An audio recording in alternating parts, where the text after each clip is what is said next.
I was planning on playing Elden Ring before the DLC again, but now I'm a little bit insecure about doing it because, like, how can you follow that? As you guys know, I finished it on stream, but I did finish it with the cheese. But anyway, this is a new Elden Ring DLC enemy, by the way. What the fuck is this? Fearsome foes, unfathomable power await you in the realm of shadow. Dude, listen. Elden Ring brought in a lot of new people to the From Software franchise, and they are going to learn something very interesting about From Software DLCs. As a person who mainlines the regular games and rarely ever participates in the DLCs, I will tell you this much. The DLC is always unhinged. The DLC almost always is going to be way fucking worse. If you think that, like, Melania or whatever the fuck, Mikola the Blade, I forget the name now, is like a devastatingly hard opponent. Now imagine if there are if all of the bosses in the DLC are like that. Sekiro DLC wasn't so bad. Did Sekiro have a DLC? I don't remember that. Did Sekiro even have a DLC? No, I don't think it did. She is Melania, Blade of Mikola.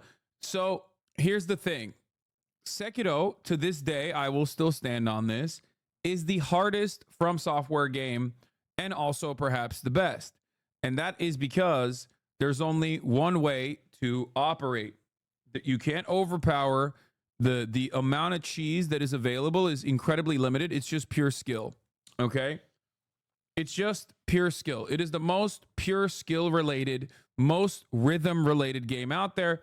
And Melania, the Blade of Mikola, is basically like From Software does this thing where they will take bosses and plant them in these games that basically operate on the mechanics of the other games. They had this in Sekiro as well. There was like a Bloodborne style boss in Sekiro where the entire game you've like basically formatted your brain to operate a certain way. Sekiro's a rhythm game, right? And then all of a sudden now you're like trying to do fucking iframe dodges on this demon of hatred boss that is like a Bloodborne boss.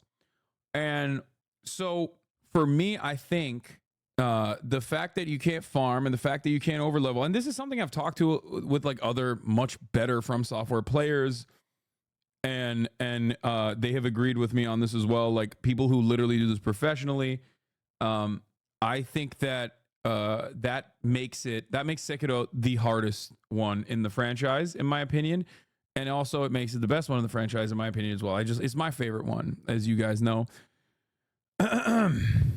Having said that, however, Elden Ring was incredible, and I'm glad that more people are really enjoying it.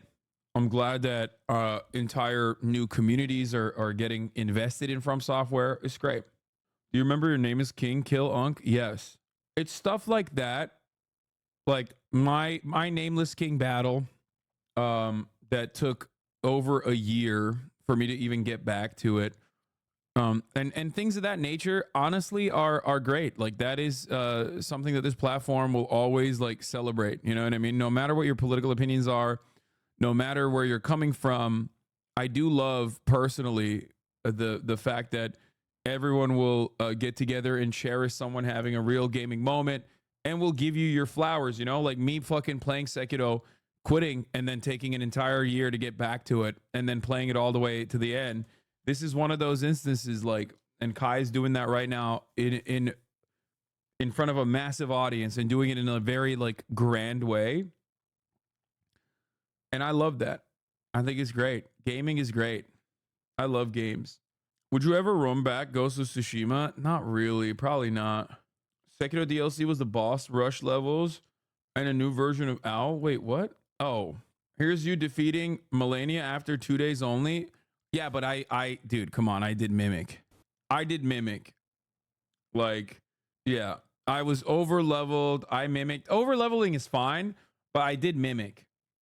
And that's a huge, that's genuinely helpful. You know what I mean? What is this? Oh my God.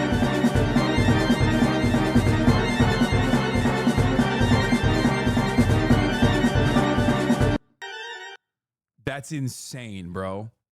That's actually insane. Mimic over leveled bleed. No. The fucking overlevel or bleed is like valid. Get the fuck out of here. But mimic is like mimic in and of itself. You said it was skill based. Now it's mimic cheese. We're not talking about Sekiro now. We're talking about Elden Ring. Okay. And yes, mimic is like definitely in there to make the game easier. And I definitely used it. And at the time I advocated that it was valid. However, having said that, it was still a relatively difficult game. It made it easier. The mimic made it easier. But also remember, I beat Radon before they fucking nerfed him. So I had my own difficult moments. So that is something you can't take away from me. Because like when you first play the game, sometimes they do end up changing the dynamic quite a bit. And Malekith killed your mimic so quick, so you had to learn that fight. I mean, no, my mimic is still alive here. Look at this. My mimic is the one who kills it. I yelled at, like, it just doesn't even feel good. It wasn't even. Oh, I mean Radon. Yeah. Oh yeah, that's true. Radon did fucking clap my shit. Either use mimic or fingerprint shield to beat Melania. It did feel cheap. I should play this again now that my hair doesn't look as fucking awful. I don't know. Radon, especially before the nerf, pre-nerf Radon was fucking insane. Remember, when the DLC comes out, I need to start playing again because I want to play the DLC and I want to get prepared and ready for the inevitable fuckfest that I'm going to engage in once again for every shit talker that I murked. Because remember, okay? Remember, never forget, every single person that talks shit in the chat, I rip them, okay? I 1v1'd every single chatter. I 1v1'd every single fucking chatter and absolutely destroyed them. Play on PC, pussy? No, because that is how you get fucking owned, okay? And I don't mean get owned by like 1v1 on PC, but that's how you literally get destroyed by hackers, and which I have done before, and I have gotten fucking destroyed by hackers playing other games, if you remember. I'm good. Copium hackers? What do you mean? It's 100%. Suck equals hackers? You'd lose the deed to your house playing on PC? No, I wouldn't. No, I fucking wouldn't. And also, oh my God, you guys are doing the cope. This is exactly what people said. They were like, bro, you're fucking talking shit. I'll destroy you. And then I did. I melted chatters. Like it was like a 35W run. I died like one fucking time. It's so funny. And then they were like, oh, you're cheesing. Okay, you were also cheesing. This is exactly what it's like when you play. It's just funny because like I thought that would have put an end to this conversation, and yet motherfuckers are still chirping because they forgot about it. Anyway, let's get to the goddamn news, chat. Let's get to the goddamn news, okay? Chatters had Moonveil too, and they would still talk about it. They would be like, oh, Moonveil cheese. It's like, bro, so are you. You were using Moonveil too. You had like 3 days of only PvP because nobody believed you were good at the game. It was so funny. Yeah. It was pretty funny that every single person would be like, no, dude, you suck. And it was like literally I died one fucking time. Some of your chatters, you got so angry playing Elden Ring, you spat out your gum. It was so funny. Asshole, are you shitting on my dick? What is happening right now? I had it again. I almost had it again. Oh my God. Remember when I had a legendary run where I 2-tapped Margit and then literally died like 12 times to this like overpowered spirit that I wasn't supposed to fight at that point, and I did that over and over again? Okay, anyway, let's go. Let's watch Marjorie Taylor Greene clashes with Ocasio-Cortez in Catholic hearing. I got a pee. Recognition. Mr. Chair Chairman, recognizes Ms. Green. I'd like to know if any of the Democrats on this committee are employing Judge Merchan's daughter. Please tell me what that has to do with Merrick Garland. Is she a porn star? Oh, Goldman. That's right. He's advising. Okay. He's advising who? What? Do you know what we're here for? You know we're here about just AG. a- I don't Point think of- you point of know what order. you're here President. for. Well, you the one talking about. I guess I you still think your stuck in the fake courtroom. eyelashes are messing up No, what you're ain't reading. nothing. Hold on, hold on. Listen. Order. Mr. Chairman, That's beneath would even you you, please Mr. Green. That's regain beneath order even of your you. committee? Order. Please. There's a point of order. We have a point of order. Mr. Lynch, state your point. Mr. Chairman, I would just like to ask the parliamentarian if your conduct here in raising money in connection with this hearing is referable to the Ethics Committee within this hearing. Is a motion in order to refer your conduct and your abuse of It's not a process point of order. not a Mr. point I of do order. have a point of order, and I would like to move to take down Ms. Green's words.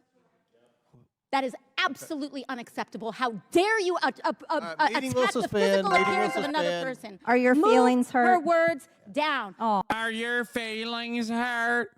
God, she's so gross, dude. She's so gross. Are your feelings hurt? It's the classic. It's the classic. I just pissed and shit in my diapers. Aren't you owned moment? I've destroyed you by the classic gambit. I right here have pissed and shit in my pants, and now you are overcome with the smell of dookie coming directly from my diapers.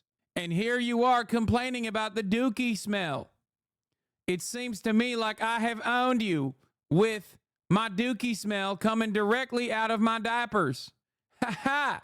Once again, a masterful gambit by me. And it's just like, what are you doing? What the fuck are you doing? Anyway. Oh, girl, baby girl. Oh, really? Don't even play. with Baby me. girl? We're gonna, I don't we think- are gonna Oh my God. By the way, this conversation is so funny because she is absolutely white trash as fuck here when she's the one who breaks decorum first. But it doesn't matter because both AOC and her other target, I forget her name, she's actually very cool, are black and brown. So obviously white supremacists look at that and don't even think about Jasmine Crockett. Yeah. The white supremacists look at the situation and don't recognize that like Marjorie Taylor Greene is a gross monster and immediately fucking hit the aesthetics of Jasmine Crockett and AOC being like, in their words, ghetto, right? Like this is what the fuck they're saying here. It's like, oh yeah, what has happened to our Congress, which used to be white? The comment about fake eyelashes is so Midwestern white racist too. It's like, bro, you're Marjorie Taylor Greene. You look like a goddamn Attack on Titan. You look like the smiling Titan. You can't be talking about other people's appearances, dude. Like, what happened? You literally look like the manifestation of evil. Like, you look like you did so many horrific things in a past life that God punished you by making you look that way. You are hard to look at. Physically, you are literally hard to look at. You're hard to be around. You're hard to look at. It's wild to me that she's out here talking about the appearances of other people. It's like, dude, what are you saying? Like, in her position, I'm never bringing that shit up, okay? If I'm in her position, I'm running that classic like, well, when you body shame me by calling me a Titan, I might not be able to hear your words, but your best friend that also looks like a Titan from Attack on Titan will hear your words instead, and they will be very upset, to which I would always say, nobody looks like that. Only you do. You know what I mean? But if I'm in her shoes, I'm constantly like, do not body shame me, please. Do not body shame me, please. Jasmine Crockett said, so Marjorie Taylor Greene wanted to talk about my appearance in committee. It's against the rules to do. She refused to apologize. The chairman ruled it was okay. And I asked for clarification about what qualifies as engaging in personalities and basically wanted to know if I could talk shit about her appearances as, well, you know what she looks like, right? People in glass houses. This is what happens when mentally deficient people who can't read and follow rules or just give a damn somehow end up in Congress. Oh my God, she cooked. Let's watch the rest of the clip. We're going to move and we're going to take your words down. I Thank you very second that motion. Ms. Green, do you wish to strike your words? I have 4 minutes and 21 seconds to speak. I think we have to do the motion first, and then unless there's another motion, then you'll be recognized again. But I believe there's another motion coming. So You agree to strike your words? Yeah. I'll Okay. agree. Ms. Green agrees to strike her words. I believe she Chair must apologize. recognizes No, Mr. she Perry. must Okay, apologize. hold on. Then after Mr. Perry's going to be recognized, then Ms. Green I'm not has 4 minutes and apologizing. 21 Well, seconds. then Okay, you're reserve not the right to striking your object. words. I am Mr. not Chair, apologizing. Now let's go. Come on, guys. Why don't you debate me? Mr. Chairman, the pretty minority. self-evident. You're not. Yeah, you're not- out of order. you don't have enough You're out of order. intelligence. Chair recognizes Mr. Perry. Okay, move to strike I'd the. like to I strike move to those strike the words lady's as well. words. I would like to strike Order. those Strike words the as lady's well. words again. Ms. Green, do you agree to unanimous consent to strike your words? I repeat again for the second time. Yes, I'll strike right. my words, That- but I'm not all right. apologizing. Without objection. So Ms. Green asked unanimous consent to strike her words. Mr. Raskin objected. I'm going to recognize Mr. Raskin for his objection. No, we're not counting against Ms. Green has 4 minutes and 21 seconds left. This will not count against her time. Thank you, Mr. Chairman. I reserve the right to object because the understanding of the minority is that the gentlelady from Georgia would move to take her words down and strike her words and to offer a sincere apology for having engaged in personalities against another member, offending her personal appearance and insulting her. We don't do that in this committee. And I think the It's crazy, dude. Where is that fucking Marjorie Titan Green? Hold on, I'm tweeting this. I'm gonna do that again. Marjorie Titan Green looking ass. Wait, when you Google Marjorie Titan Green, this is the first tweet that comes up.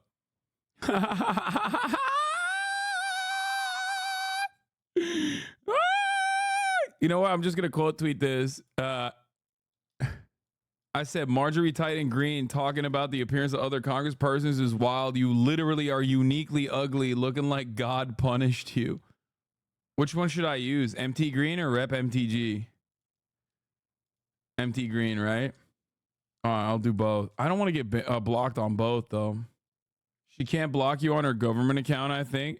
Like, this is the person we're talking about. Just to remind everybody, like, the person who's, like, talking about other people's, like, looks or whatever, she was even hard to look at 30, 40 years ago. Wait, what? That's not that bad. I mean, she looks normal. Is that actually her? What happened to her? There's no way that's her.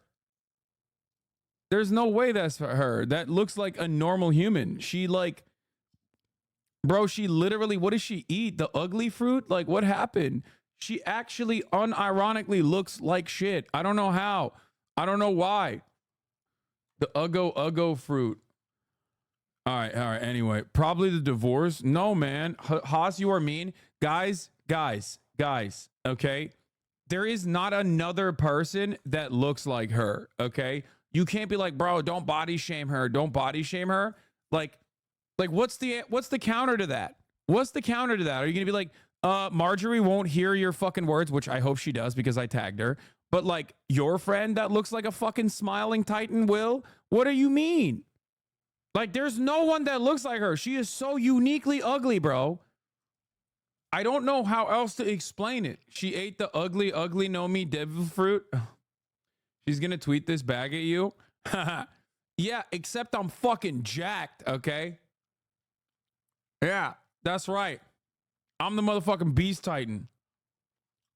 That's a dub. Post my dubs harder. I'm fucking jacked. I can control all the other Titans. Suck my dick. You know what I mean? She looks like the patient on Grey's Anatomy that had her head crushed in the ferry accident, but before she healed. Oh, what the fuck? She's aspiring to be the only other type of woman Oda knows how to draw. Yeah, exactly. You know how we talked about Oda knows how to draw women only as like the insane proportion babes, or just the ugliest woman you've ever seen in your entire life. And Marjorie Titan Green just looks like the second kind. I fucking love this video, dude. She is such a freak, dude. Oh, it's awesome. No shot. Your chat says she looks like this. It wasn't my chat. It was MHUD that said that. Yeah, bro. She's a victim of a fairy crush incident. Okay. Ay. It's just like, I can't believe it, dude. Like I said, it's just like one of those sequences where you just don't expect someone who has such a valid opening in that regard to turn around and fucking pop off on this front. It's like Marjorie Taylor Greene complaining that complaining about other congresspersons like not knowing how to read or some shit. You know what I mean? It's like Marjorie Taylor Greene being like, well, guess what? Your marriage failed because you cheated with your CrossFit instructor. It's like, no, bitch, you did that, actually. Like, that was you. It's a weird aspect of you to just like you, I guess what we hate in others is what we see in ourselves, and we hate ourselves, you know, that type of shit. It's like, I can't believe you have ugly feet. You are also kipping in your pull-ups, okay? It's like, no, dude, that's you, man. That's you. Someone has sex with her, you. She fucked a lot, okay? It's like, what do you mean? What do you mean? Your relationship failed with your life partner because you cheated on him with your Maoist CrossFit instructor. Yes, this is an oddly specific term of this is an oddly specific thing that I am referencing, and certainly do not Google that for me. Okay? Do not Google my name, Marjorie Taylor Greene, with CrossFit instructor and infidelity. Do not do that. That was actually other people. Major problem was that we allowed pornography in this committee, and we've gone down a bad road. But in any event, we should not allow face-to-face ad hominem insults. It's totally contrary to the rules of the House of Representatives. And I would ask Ms. Greene... Why are we fuck-shaming her? Honestly, I'm not even fuck-shaming her. I think it's impressive that you are like a horrific monster, okay? You're a monstrous-looking person, both inside and out, and you're still running that shit, okay? Like, the fact that Marjorie Taylor Greene gets dick on the low and also all the time, while there are still chatters out here complaining about how like women don't understand me, blah, blah, blah, blah, blah, blah, blah. It's like, bro, look at her, okay? Look at her. She is a gooner through and through. Think about that. Don't act like you wouldn't. I'm telling you right now, like, shoot me in the fucking head with that No Country for Old Men cow gun instead in a video game. That is the worst thing, like the worst punishment of all time. Can Marjorie Taylor Greene be a 7? No.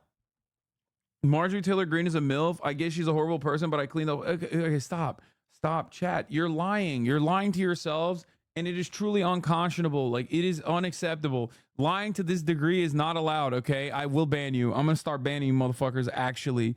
You cannot be that horny, man. That is illegal. That is not allowed. That is not good for you. Get fucking help. Subscribe for $5 at the top of the hour, okay? Start moisturizing. Go to the gym. Put down the computer. No more fucking being on your phones, okay? Go work out. Don't go to a CrossFit gym where Marjorie Taylor Greene is at, though, because it seems like you're real horned up. You really underestimate your chat, bruv. That is crazy. Hassan never been in the middle of Kansas and it shows. Yeah, man, I'm good. You know, I'm good. I'm not going out there. Bestiality is wrong, chat, and illegal. You're right, actually. It is wrong. It is illegal. And chat is over here participating in that shit.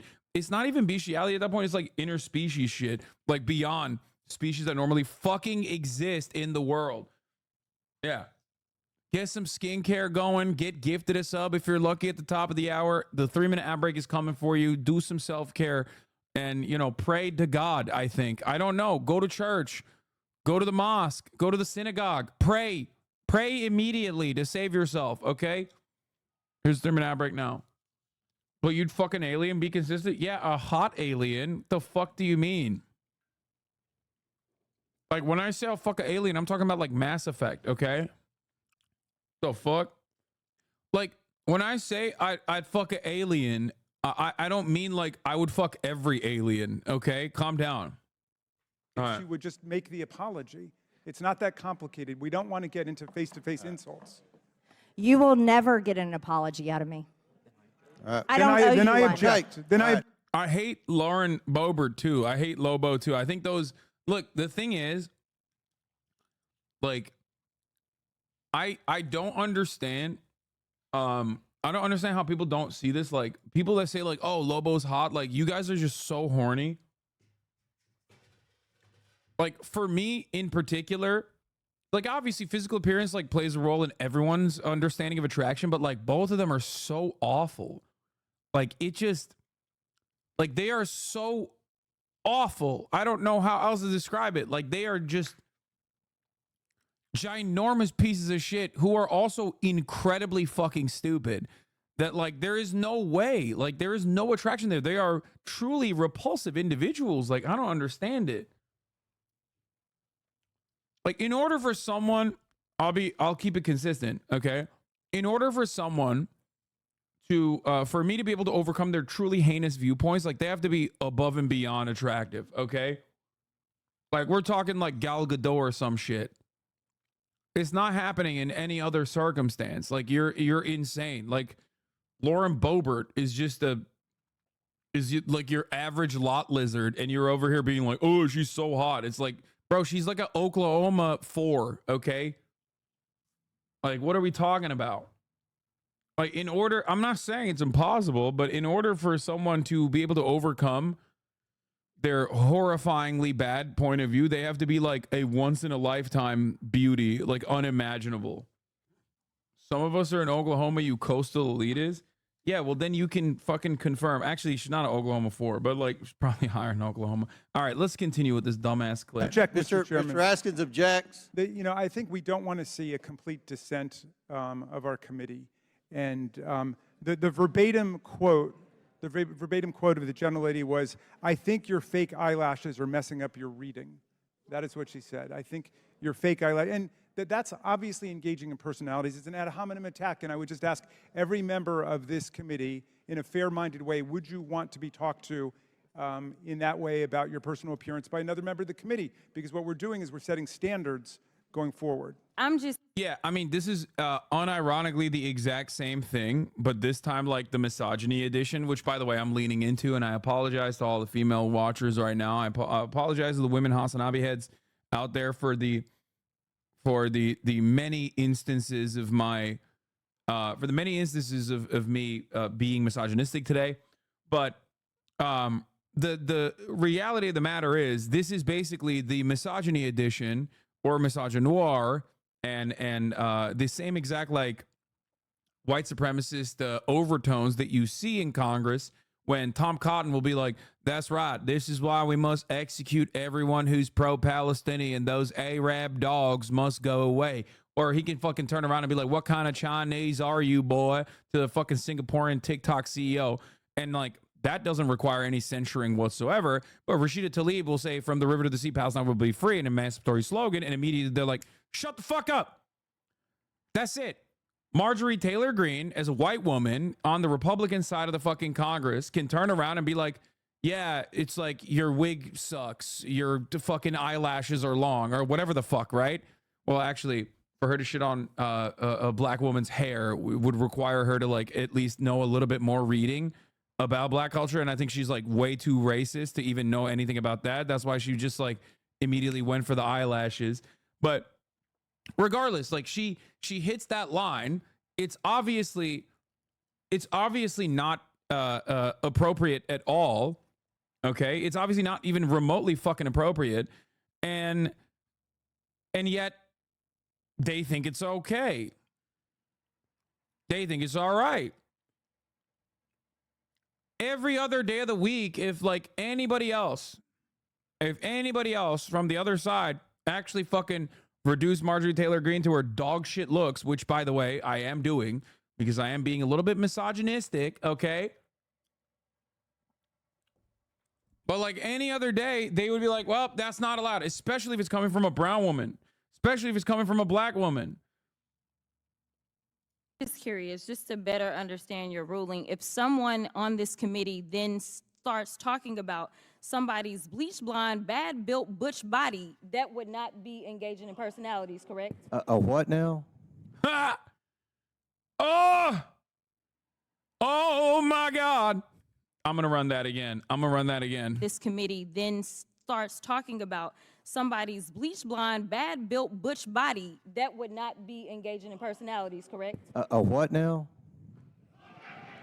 Chairman, I'm I trying make to a motion to strike clarification. those words. I don't think that's a Hold on. parliament. Trying to find clarification on what qualifies. Chairman, I didn't. motion to I had strike no those idea words. what you just said. We're not gonna do this. Look, you guys earlier literally just I- said You Democrats just- are you doing just it. voted to do Y'all it. did it first, so you don't want to talk about voted to do it. Order. I'm trying to get Okay. clarification. Now all of a sudden it's like, oh, excuse me, we need decorum in this house right now. And by decorum, I mean you can be as white trash as you want to, but the moment a black woman speaks out of turn, all of a sudden we got some fucking problems, okay? Can't believe you. Clarification. Look at calm down. Calm down. No, because this I is would what like y'all to get do. through proceedings. So I'm trying Hey, to get Miss clarification. Crockett, you're not Y'all wanna recognized. play Miss games? I can't hear Crockett. you with your And yelling. You don't want Calm me to down. Be, Will no, you please calm don't down? tell me to calm down. Calm down. Because y'all Please talk calm noise, down. and then you You're can't out of take control. Because if I Look, come, Chairman, if I can come we and send talk a about break her, for 5 y'all minutes? gonna have a problem. Mr. Order. Chairman. Bro, dude. Oh, every day that goes by, we get closer and closer to my dream. My dream of having people in Congress basically fucking throw hands. Like, that's awesome. Talk Calm noise, down. and then you You're can't out of take control. Laura Boebert locking her car door spiritually. Because if I Look, come, Chairman, if I can come we and send a talk about break her, for 5 y'all minutes? gonna have a problem. Mr. Order. Chairman. Okay, let's hear what Raskin said when she hit that bar. Hold on. Ad hominem attack, and I would just ask every member of this committee, in a fair-minded way, would you want to be talked to in that way about your personal appearance by another member of the committee? Because what we're doing is we're setting standards going forward. I'm just curious, just to better understand your ruling. If someone on this committee then starts talking about somebody's bleach blonde, bad built butch body, that would not, Look at Raskin. not be engaging in personalities, correct? A what now? He cracked a smile. It's all right, brother. You fucking defeated cancer, okay? You can laugh at that a little bit, all right? You got Chairman, You're allowed. I make a motion to strike those I words. don't think that's Hold a on. I'm parliament. trying to find clarification on what qualifies. Chairman, I didn't- motion to I had- strike. Oh no. He's like, oh God. Bleach blonde, bad built butch body. Oh God, it's great. I mean, listen. I'm not gonna sit here and say two wrongs don't make a right, you know, because it makes me feel good. I don't give a shit. It's awesome. Now, of course, obviously, the way this will be perceived by a lot of people will be, oh, an angry black person, like, and no one on the other side will take into consideration that, like, Marjorie Taylor Greene is literally the one who's like breaking decorum. What is this? While claiming Jewish heritage, Anna Paulina Luna forgot to mention her Nazi grandfather. Wait, what? What? Hey, yo, what? You covered this before? No, I did not. Did I? I don't remember this person at all. Bober shut up to not catch smoke during this, but still got caught thinking none of the cameras were on her. Oh yeah, I saw this. We were just looking at it. Yeah, well, because she's a fucking fake Christian, by the way. Phony Christian, can't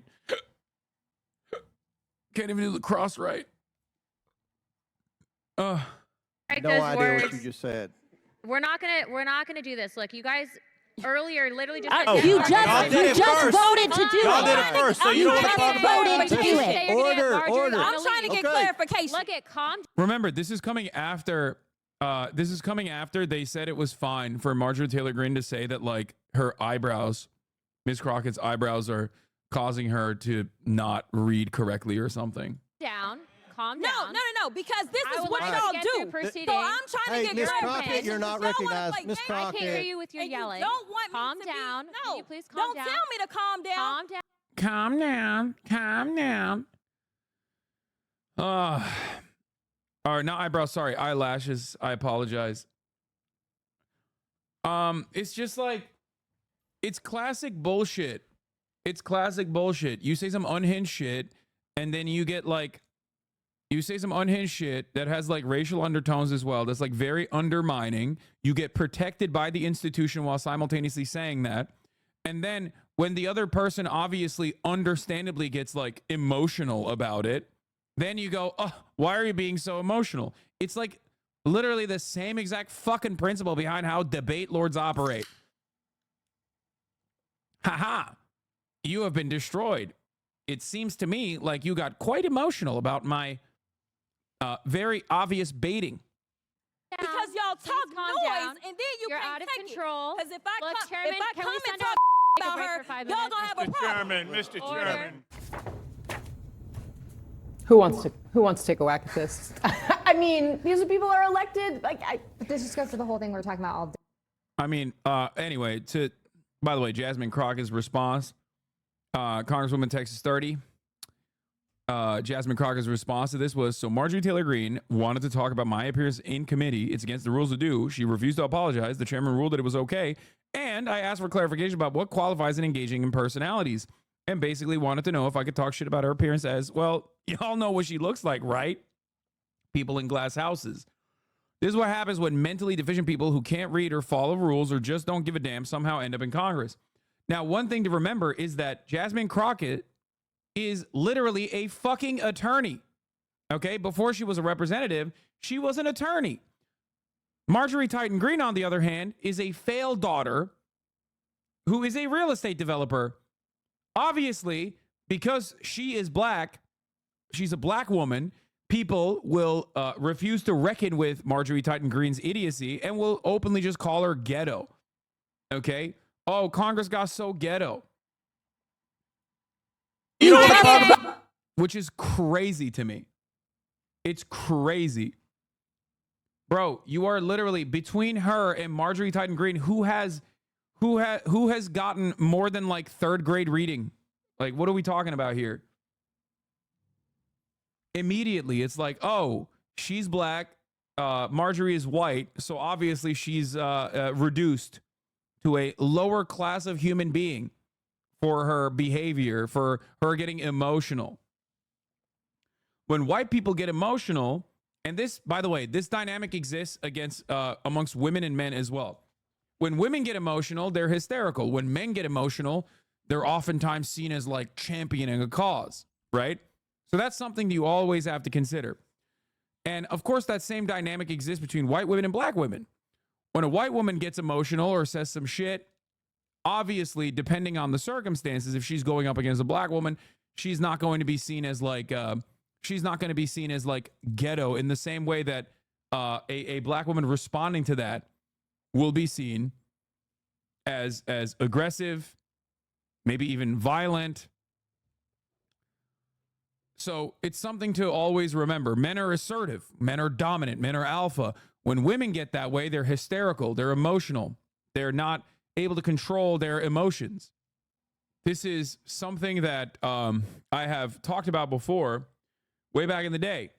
A lot of edgy, nihilistic, out of touch teenagers and people who are mentally and emotionally stunted and behave like teenagers, despite the fact that they're like 45-year-old divorced IT specialists or whatever online, will oftentimes engage in discourse. They love discourse in the way where they'll say something that is like obviously racist, right? Like the N-word or whatever. And then if a black person on the other side responds in kind, okay, and says things that are incisive, says things that are explosive, then nobody hyper focuses on the starting point of that conversation, okay? And everybody goes, look at how aggressive and violent this black man is. And that's it. It happens all the time. What is this? It's over, buddy. I knew you and Lud were buddying up. Let's go! Wait, what? 9/11! Let's go! What a round Two finish. more! Two more! I thought once again. Oh my God. 2 more? Demanding 2 more 9/11s happen? That's crazy. Even I haven't said that. I said maybe 1 more might happen. You know what I mean? So so that we could get those recruitment numbers up. This motherfucker said 2 more 9/11s. Hell yeah. That's light work. 9/11. Let's go. What a round Two finish. more. Two more. Wow. Wow. This guy's out of control, dude. This guy's out of control. What is this? This video explaining what happened to John Fetterman? Bro, this is a channel with 2.96K subscribers with 36 views from 16 minutes ago. Are you the person who made this video? How did you find this video? It has 36 views and 7 comments. There ain't no fucking way, dude. He's cool, be nice. No, I mean, I have no issues with this content creator. I don't know. No shade to the smaller content creators. No, I'm just like shocked that you were able to find this. No, it's just a podcast I listen to. It's a re-upload. We'll take a look at it maybe later. Hasanabi head is condensing your stun locks. Oh, I saw this. Content condensed. I watched this one, the 4 breaths Asmongold debate. I thought this came up on my fucking YouTube For You page, and I thought it was a great video. Anyway, let's finish this and then we'll look at this. It's actually pretty funny. Day to day, that how far have we come, and like why are these people even acceptable? This is like it's disgusting that this is how they're behaving, and why are they attacking each other personally? They have enough to attack each other on their views. They don't need to attack each other on their eyelashes and their hair. Here, what's depressing? What do you mean attack each other on their views? Like the Omar Hirsch show you promoted is now over 700K followers. Hell yeah, baby. Yeah. Decorum, people. It's like, who violated the decorum? Who violated decorum first? Who violated the decorum first? In an obvious way to invoke emotional reactions out of the other person, and then got defended by the institution. Who did that? Don't you think that that's important to acknowledge? Pressing about this is that it's not that unusual for the House these days. I mean, whether it was Kevin McCarthy's many rounds to get elected speaker, people getting in each other's faces, they almost started hitting each other during that. And so it's not just these 3 women. I've watched the men behave unbelievable, calling each other names. The House is in absolute chaos, and we have been electing a lot of clowns in this country, and we are getting a circus. I'm sure that it has always been true that there are clowns in the House of Representatives. They're all. Yeah, there's clowns in the fucking Senate too. It is wild that they're saying, you know, everybody is everybody's out here being clowns. Wait, what the fuck? Der Spiegel hit the fucking nichts gelernte 75th Jahre Bundesrepublik. Spiegel cover for Germany's 75th anniversary is quite striking. Doubt that they're talking about Israel, though. They're probably talking about the AFD. Anyway, this is once again, God, I'm all over the place.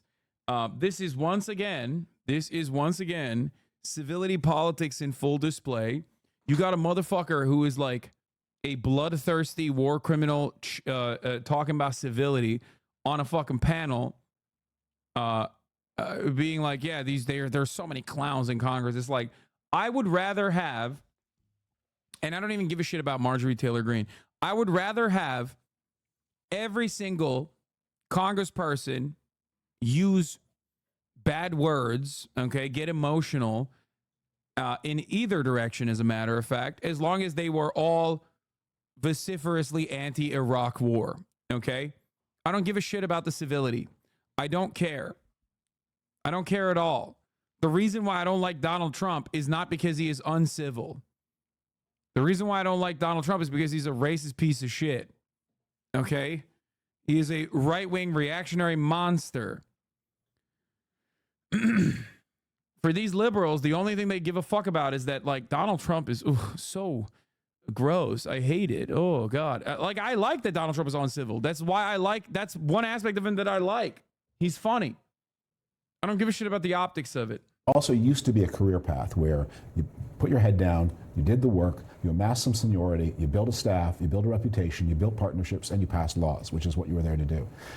And this is why I always say baboon in a suit when talking about like Western officials, because they wear a suit and tie which obviously is supposed to showcase like, some level of like elitism, some level of superiority. Like, look at us, we're so well put together, while they advocate for some of the most violent, uncivil actions of all time.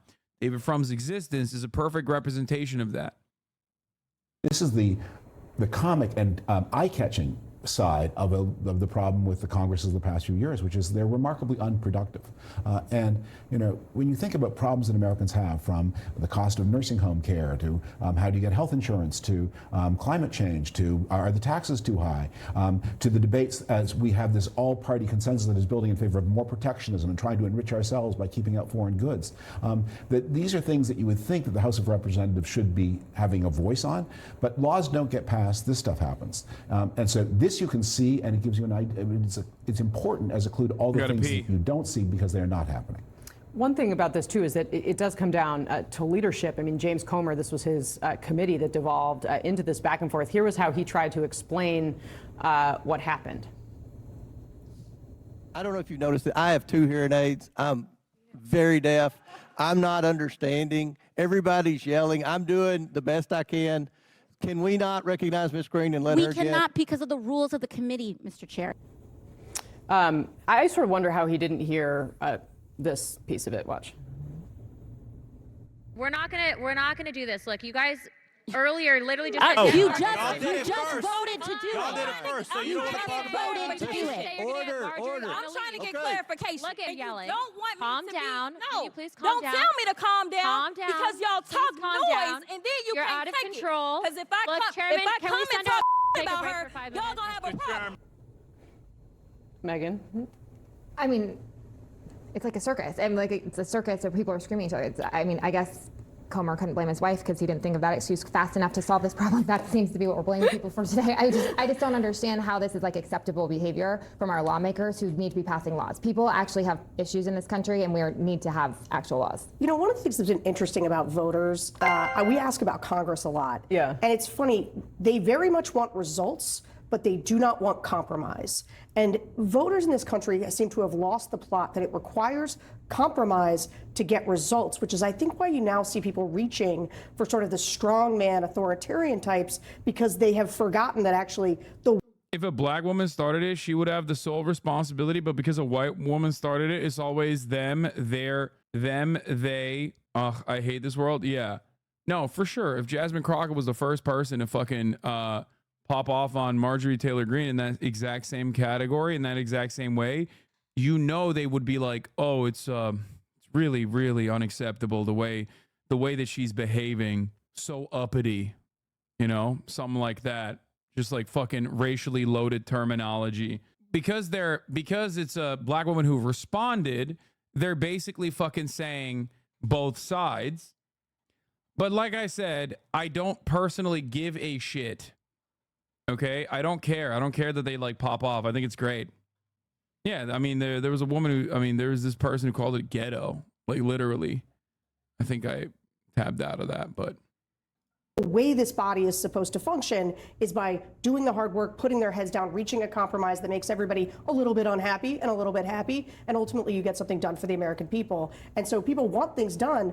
They don't want them to compromise. They want them to be in opposition like that, and that's why we have all this dysfunction. Yeah, well, I mean, and to what you were saying, David, too, when celebrity seems to be the goal of coming to Congress, you end up in situations like this. Well, Alexandria Ocasio-Cortez is sort of an example of this, because look, Marjorie Taylor Greene has no choice but to be Marjorie Taylor Greene. That's just there's no upper floor of the building there.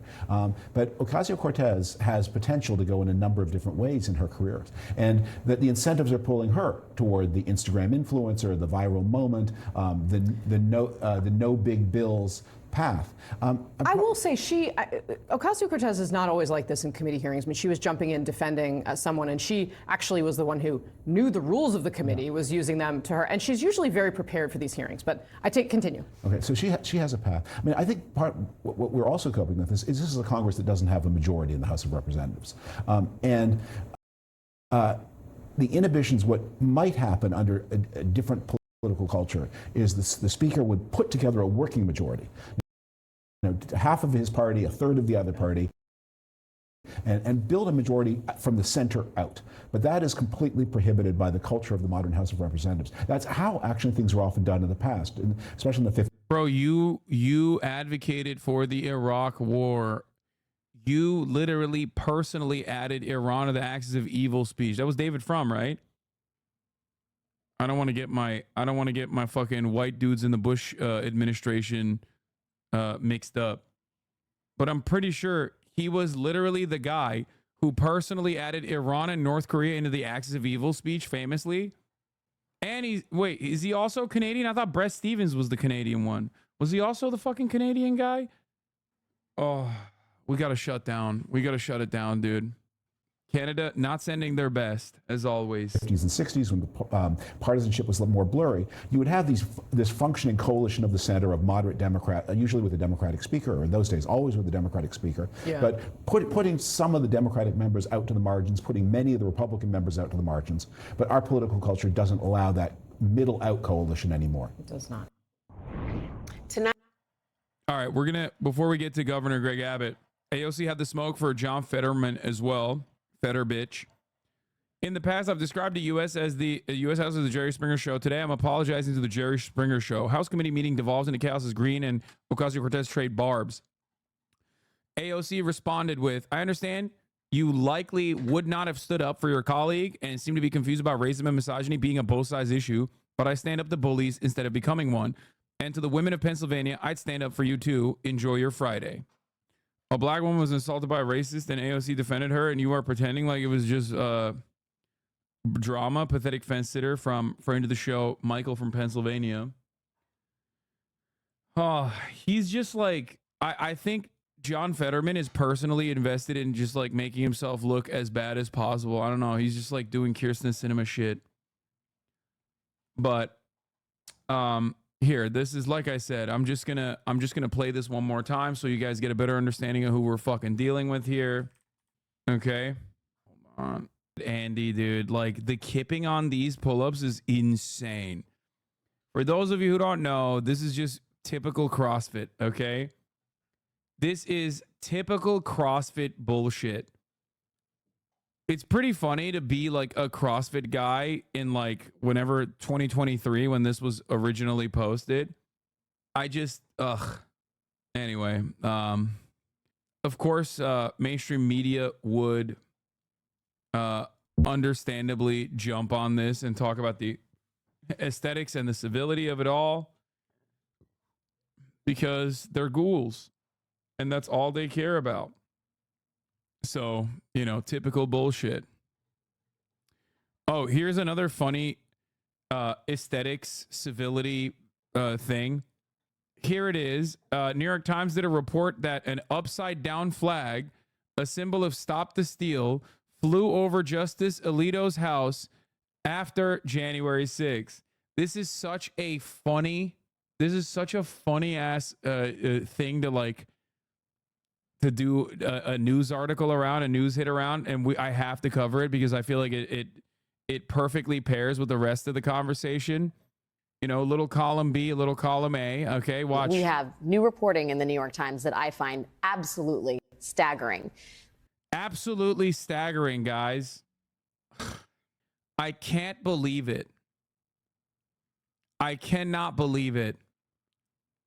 That for days in and around January 17th, 2021, neighbors told the New York Times that Justice Samuel Alito, one of the 9 justices on the Supreme Court, had an American flag hanging upside down outside of his house. That inverted flag was being used as a symbol of the Stop the Steal movement. This is a justice who is very engaged, continues to be, in and around issues concerning Trump's role in the January 6th insurrection. Guys, you mean to tell me that Justice Samuel Anthony Alito Jr. is a Trump supporter? Guys, I'm sorry. You know, we were going to talk about, people were in the chat asking me to do a trigger warning for the Diddy abuse video. And I forgot that the real trigger warning, your Johnny Somali take is fucking dumb. What? What is my Johnny Somali take? What are you talking about, dude? We're talking about democracy falling apart. And you're over here mentioning Johnny fucking Somali. It reached Reddit clips. It reached Reddit clips and they're mad. Ignore chatter. Someone keeps posting a Reddit post. They try to degrade it again. Oh, guys. Democracy is falling apart here. Justice Samuel Anthony Alito Jr. flew an upside down American flag on January 6th, and you guys are talking about some fucking kick streamer who should have been permanently jailed and institutionalized for the rest of his life. Meanwhile, you know who actually should be permanently jailed and institutionalized? Justice Samuel Anthony Alito Jr. Not to be a conspiracy, Andy, but it feels like the shitters always come in when you start talking about real shit and try to derail you. Exactly. Please bend over so I can eat your scrumptious poop pie. Okay? I see it now. The D community is trying to push another hate thread against you. What else is new? This is what I say to them. Johnny Somali and Destiny are the same person in so many ways. So it's odd that they hate when he does it, but they love when Destiny does it. I guess because he's white and Johnny isn't. It's probably what it is. They're both gross, disgusting little freaks. They're little gremlins.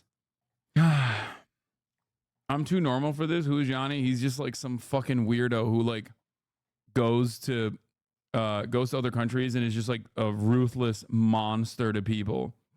Let's continue. Back to the fall of democracy, a very serious story that we're covering.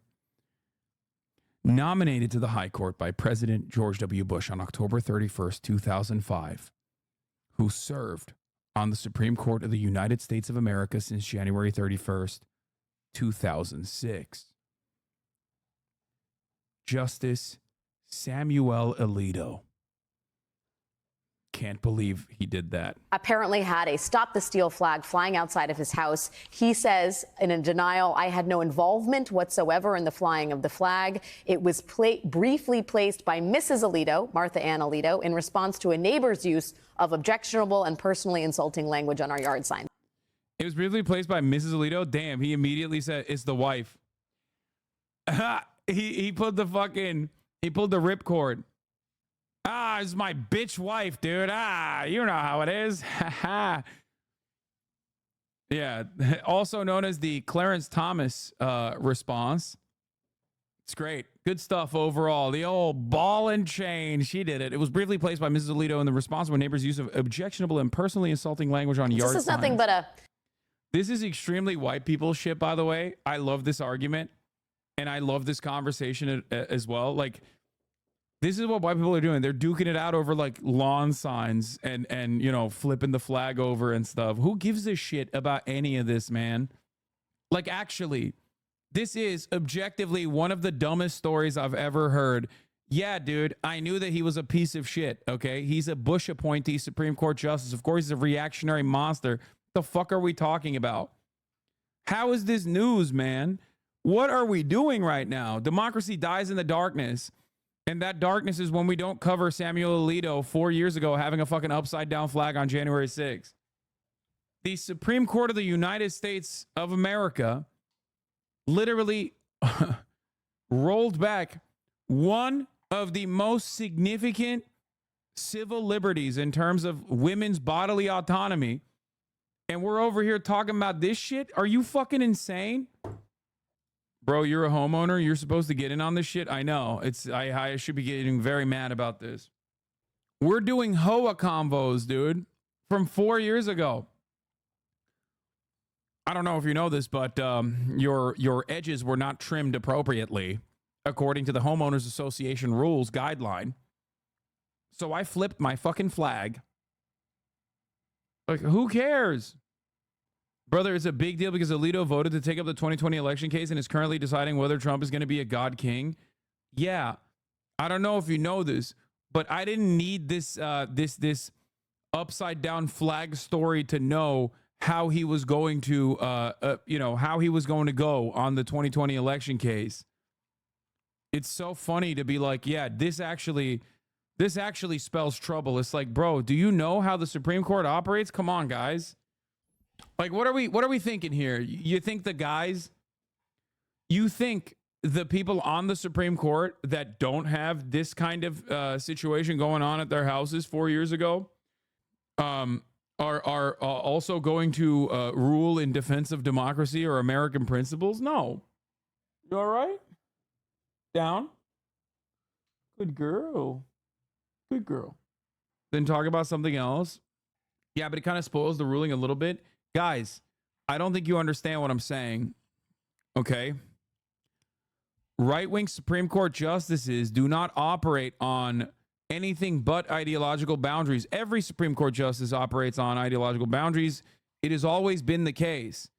The notion that this like taints their judgment is the notion that this instance is a further proof that like his judgment is tainted is idiotic. Every single one of them is going to basically calculate two things. One, how far can we go in our right-wing sentiment that we express in all of our decisions without basically destroying what remains of the Supreme Court's, institutional, what remains of the Supreme Court's institutional legitimacy. That's it. That's the only thing that they care about, so that they can keep making these decisions without people burning the fucking Supreme Court down. You know, a neighborhood snafu, a little battle between neighbors. Rachel, do you have thoughts on that news coming against the backdrop of today? It's unsettling. It's gross. First of all, everybody has different marriage rules, but it's my wife's fault is probably never within the marriage rules when you are talking to the New York Times about something that you've done that has brought enough scandal upon you and the institution you represent that it's on the front page of the New York Times. It was my wife. Like, I just don't, even if it was, like, just, I don't know. I don't want to give you any advice. But I feel like, you know, the upside down flag, it wasn't like he had a Trump 2024, Trump 2028 flag up there. It was the American flag upside down, which is a traditional symbol of distress. Unless Mrs. Alito, I guess, was signaling her distress and calling for help. The explanation makes no sense. That was something that people were doing around that time to indicate that the country was effectively under siege in some way, which is what Trump supported. Why did you say this is a bullshit news story, but continue to cover this bullshit news story? Because I'm talking about something broader about civility politics, and how liberals care more about the aesthetics of a certain thing rather than the actual intent and the actual impact. That's what this is about.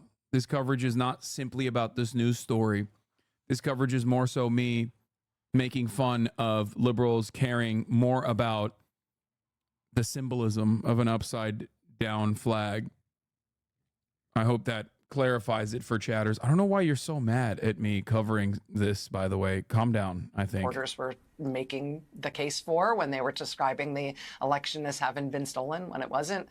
I mean, Justice Alito has become increasingly unembarrassed about displaying himself as a partisan, as a consumer of partisan narratives and media, and in ruling in ways that is just kind of out loud, all caps disdainful toward a majority of the country in some cases, or certainly against people who disagree with him.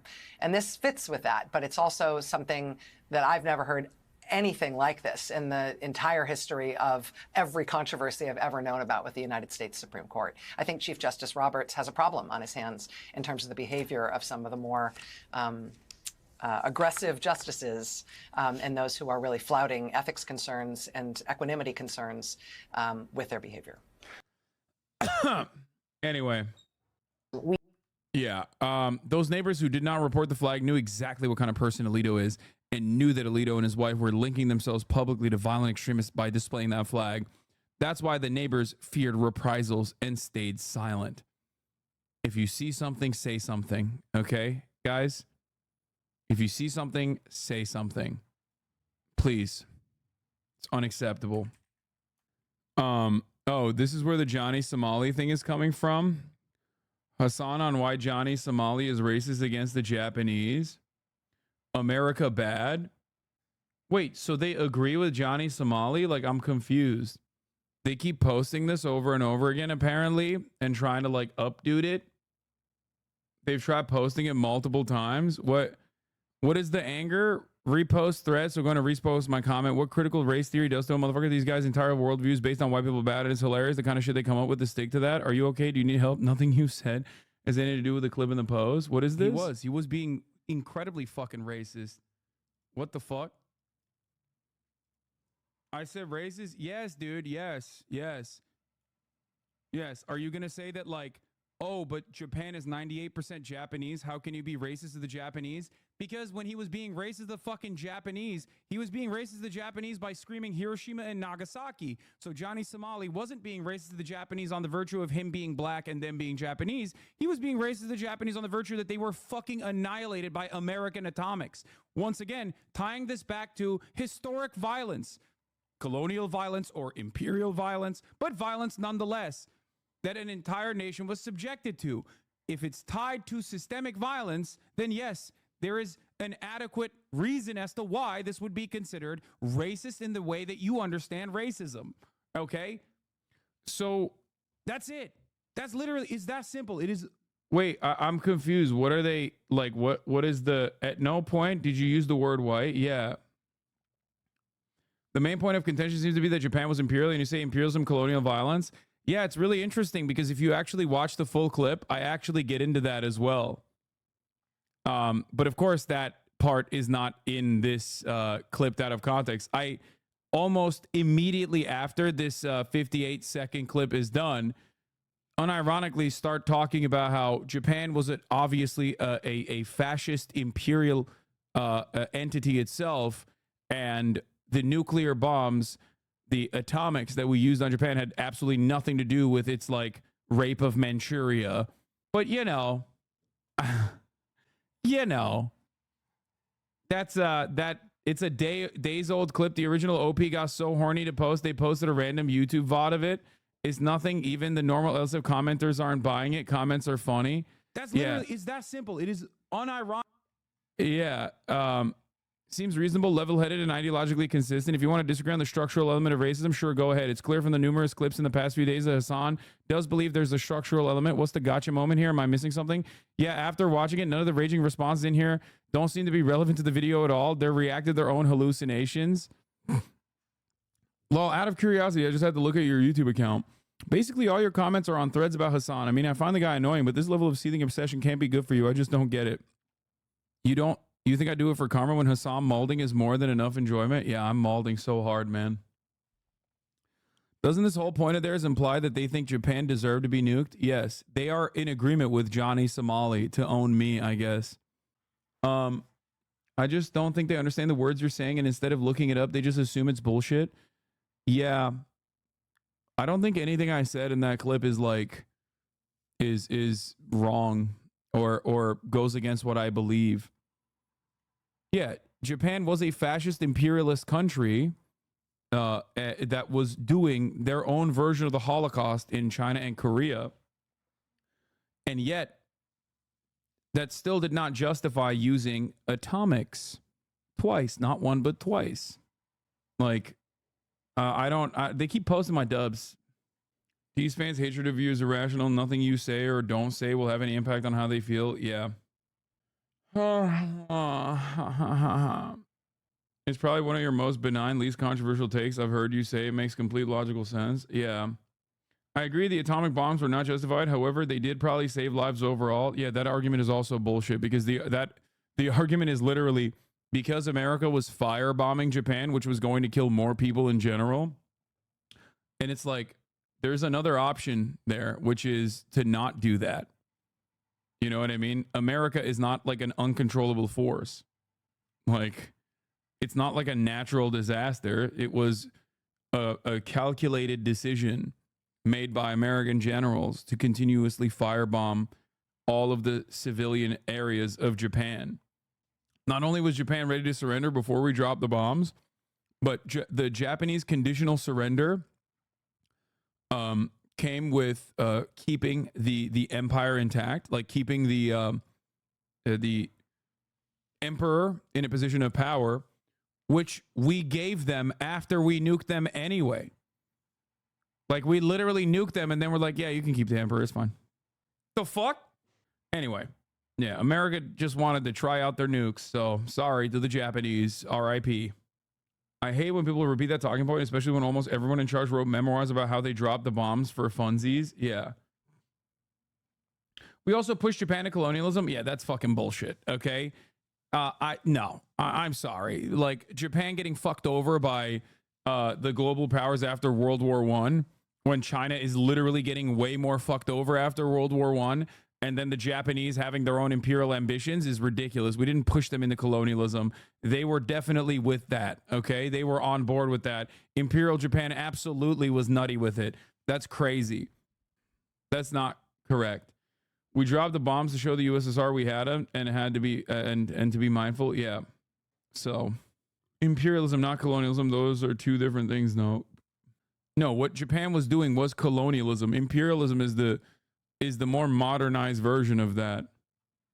No, Japan absolutely had colonies. They were doing colonialism.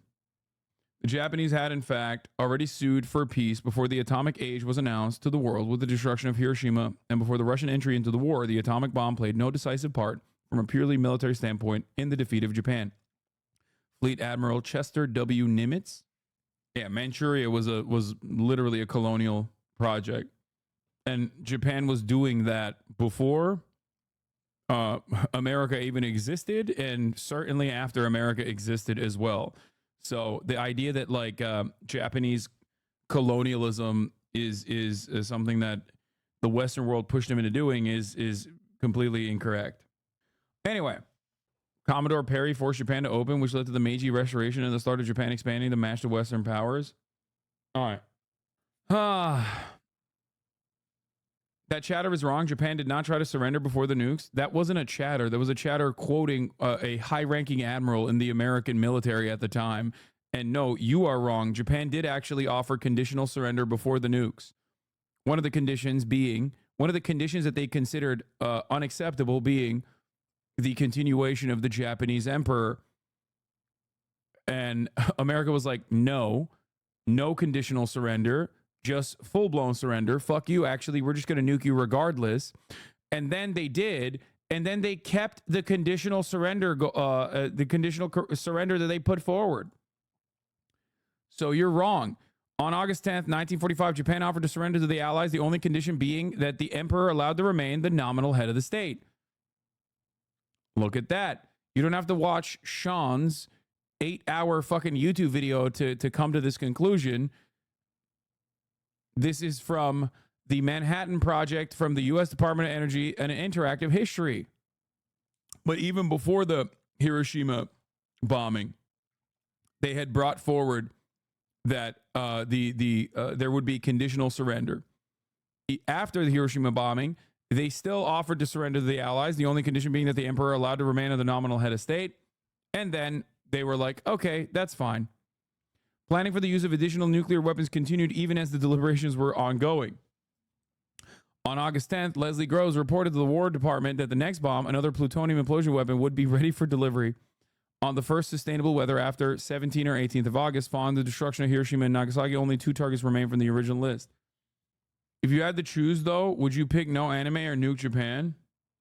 No, I know this part is actually after the bombs were dropped. The argument isn't even this anyway. The argument is that this was done. The argument is that this was done, like the defenders of America using nukes was to say the argument that Americans use in textbooks usually revolves around something along the lines of like, well, the firebombing of Japan would be far more devastating for the civilian population, which it was, than one big bomb or maybe 2 big bombs. And that is a ridiculous argument to make because it acts like we act like there is no alternative to the firebombing. Having said that, however, obviously I'm not,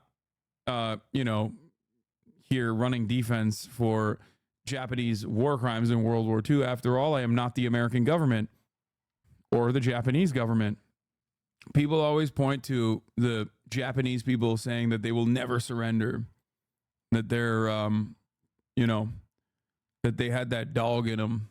They would just die by the millions if necessary, and that they would kill themselves. I feel like it's Orientalism at play when people say that. That's bullshit and you know it, but then you're going to say some dumb shit like, oh, thanks, Hasanabi, and move on without addressing the argument. Buffoon in a suit. The only defense that you should be considering yourself with right now at the top of the hour is a $5 a month subscription defense. Walter Trohan, a reporter for the Chicago Tribune, reported that 2 days before President Roosevelt left for the Yalta Conference with Winston Churchill and Joseph Stalin in early February 1945, he was shown a 40-page memorandum drafted by General MacArthur outlining a Japanese offer for surrender, almost identical with the terms later concluded by President Truman. This is well documented for the record. U.S. leaders knew we didn't have to drop atomic bombs on Japan to win the war. We did it anyway. Dying before surrendering is a common sentiment in Japanese militarism, though, is why kamikaze became a thing. It doesn't matter. There's also a top-down, there's also a loyalty to there's also a loyalty to the Japanese emperor. And if the Japanese government decides that they are going to surrender, then people are going to surrender. Anyway, the argument I was taught in school was the nukes were the only way to avoid a land invasion. The only way to avoid the top of the hour ad break is by subscribing, okay? For $5 or for free. Do not use Oriental that is racist against Asians. I don't know if you know this. I said it. I think it's Orientalist, which is an academic term, as in Orientalism is the otherization of like those from the Orient, myself included as a Turkish person, Palestinians, and of course everyone in Asia, South Asia, East Asia. The idea that like they have a difference in opinion and different value sets and are not like those in the Western world. I said Orientalism. Don't say racism, it's racist. Yeah. Edward Said, racist against Asians. Anyway, I'm forgetting to run the 3-minute ad break, so I'm going to run it now. Have you watched that video where they surprised an atomic bomb survivor by having him meet the guy that dropped the nuke on a city? I did. It's fucking awful. Bro, how is this chat like your chat so stupid sometimes, like genuinely embarrassed? Well, that's because we let anyone and everyone speak. And that's why there are plenty of people who are maybe not members of this community or maybe not even paying full-blown attention to what's going on in front of them. Just kind of chime in and chirp a little bit for funsies. Yeah, Orient actually comes from the Latin for rising because that's the sun's direction. It's supposed to Occident. Anyway, why the fuck are we talking about this? Oh, I forgot. It's because there was a Reddit post. Yeah, before we move on to Texas Governor pardons man convicted of killing protester at the 2020 BLM rally, Daniel Perry, which was a fucking gross racist piece of shit who literally, even under the Texas courts, was seen to be judged by a jury of his peers and was found guilty beyond a reasonable doubt in doing an act of premeditated murder. I think that was the charge, if I'm not mistaken. And yet, Governor Greg Abbott had some different opinions on the matter. Wonderful stuff there. Before we get to that, though, I do want to cover this very funny, content condensed 2.5-minute Asmongold Hassan debate on student protests condensed. If you want to talk about it, I'm down. Ain't nobody got time for that. Asmongold posted a tweet about pro-Palestinian protesters making arrest bases on college campuses that block students from going to class. Hassan responded that this wasn't happening. Asmon linked a video. Hassan said that the man shown was a known agitator who wasn't blocked from class but framed the video to make it look that way. They went back and forth until Asmon hopped on Hassan's stream. They had a couple of key disagreements that got very mixed together and lead to lots of repetition of the same points in different words. I'll do my best to give an accurate Steelman summary of the conversation. We'll start with how each of them views the universities. Asmund sees the campuses as private property where administration has no obligation to be held accountable by students, even if it would be better morally if they were. His analogies showcase people outside of a business or dwelling attempting to impose their will in on it. Hassan sees the campuses as public spaces where students, as contributing members of a public institution, do have a righteous say in holding them accountable. His analogies showcase people who are employees of a business or residents of a dwelling, voicing themselves from within this space. Asmund disagrees here, because unlike the government, these universities aren't democratic institutions. Agreeing with a cause does not greenlight any behavior to further it. You can't have laws where ends justify the means. Hassan holds that public institutions can be held accountable by their members, and he is glad that people have acted on ends justify the means mindsets and movements of the past. Asmund agrees that even destructive protests can be justified, but that it is dangerous for a system to have any sort of means testing of intentions to decide if actions are justified. He feels that the protesters today have not exhausted their opportunities to vent within our democratic system. In his words, if people want to protest, the best way to protest is to vote. Hassan posits that the state of the American electoral system makes change by voting impossible. That doesn't mean we shouldn't do our best within the system, but the reason that protests are so necessary is how unfruitful working within our current democratic system can be. They agree that the system is broken. Where they diverge is Asmund's belief that if people vote, the system will improve over time, and Hassan's belief that because lobbying overshadows the people's vote in the actions of our representatives, you can't work solely within the system to fix it. It's important to come away from this knowing that they agree on more than they disagree, and there's no animosity between the two. I might disagree with you on kind of the methodology of the protest, but I agree with you about these problems. I didn't grab no shoes or nothing, Jesus.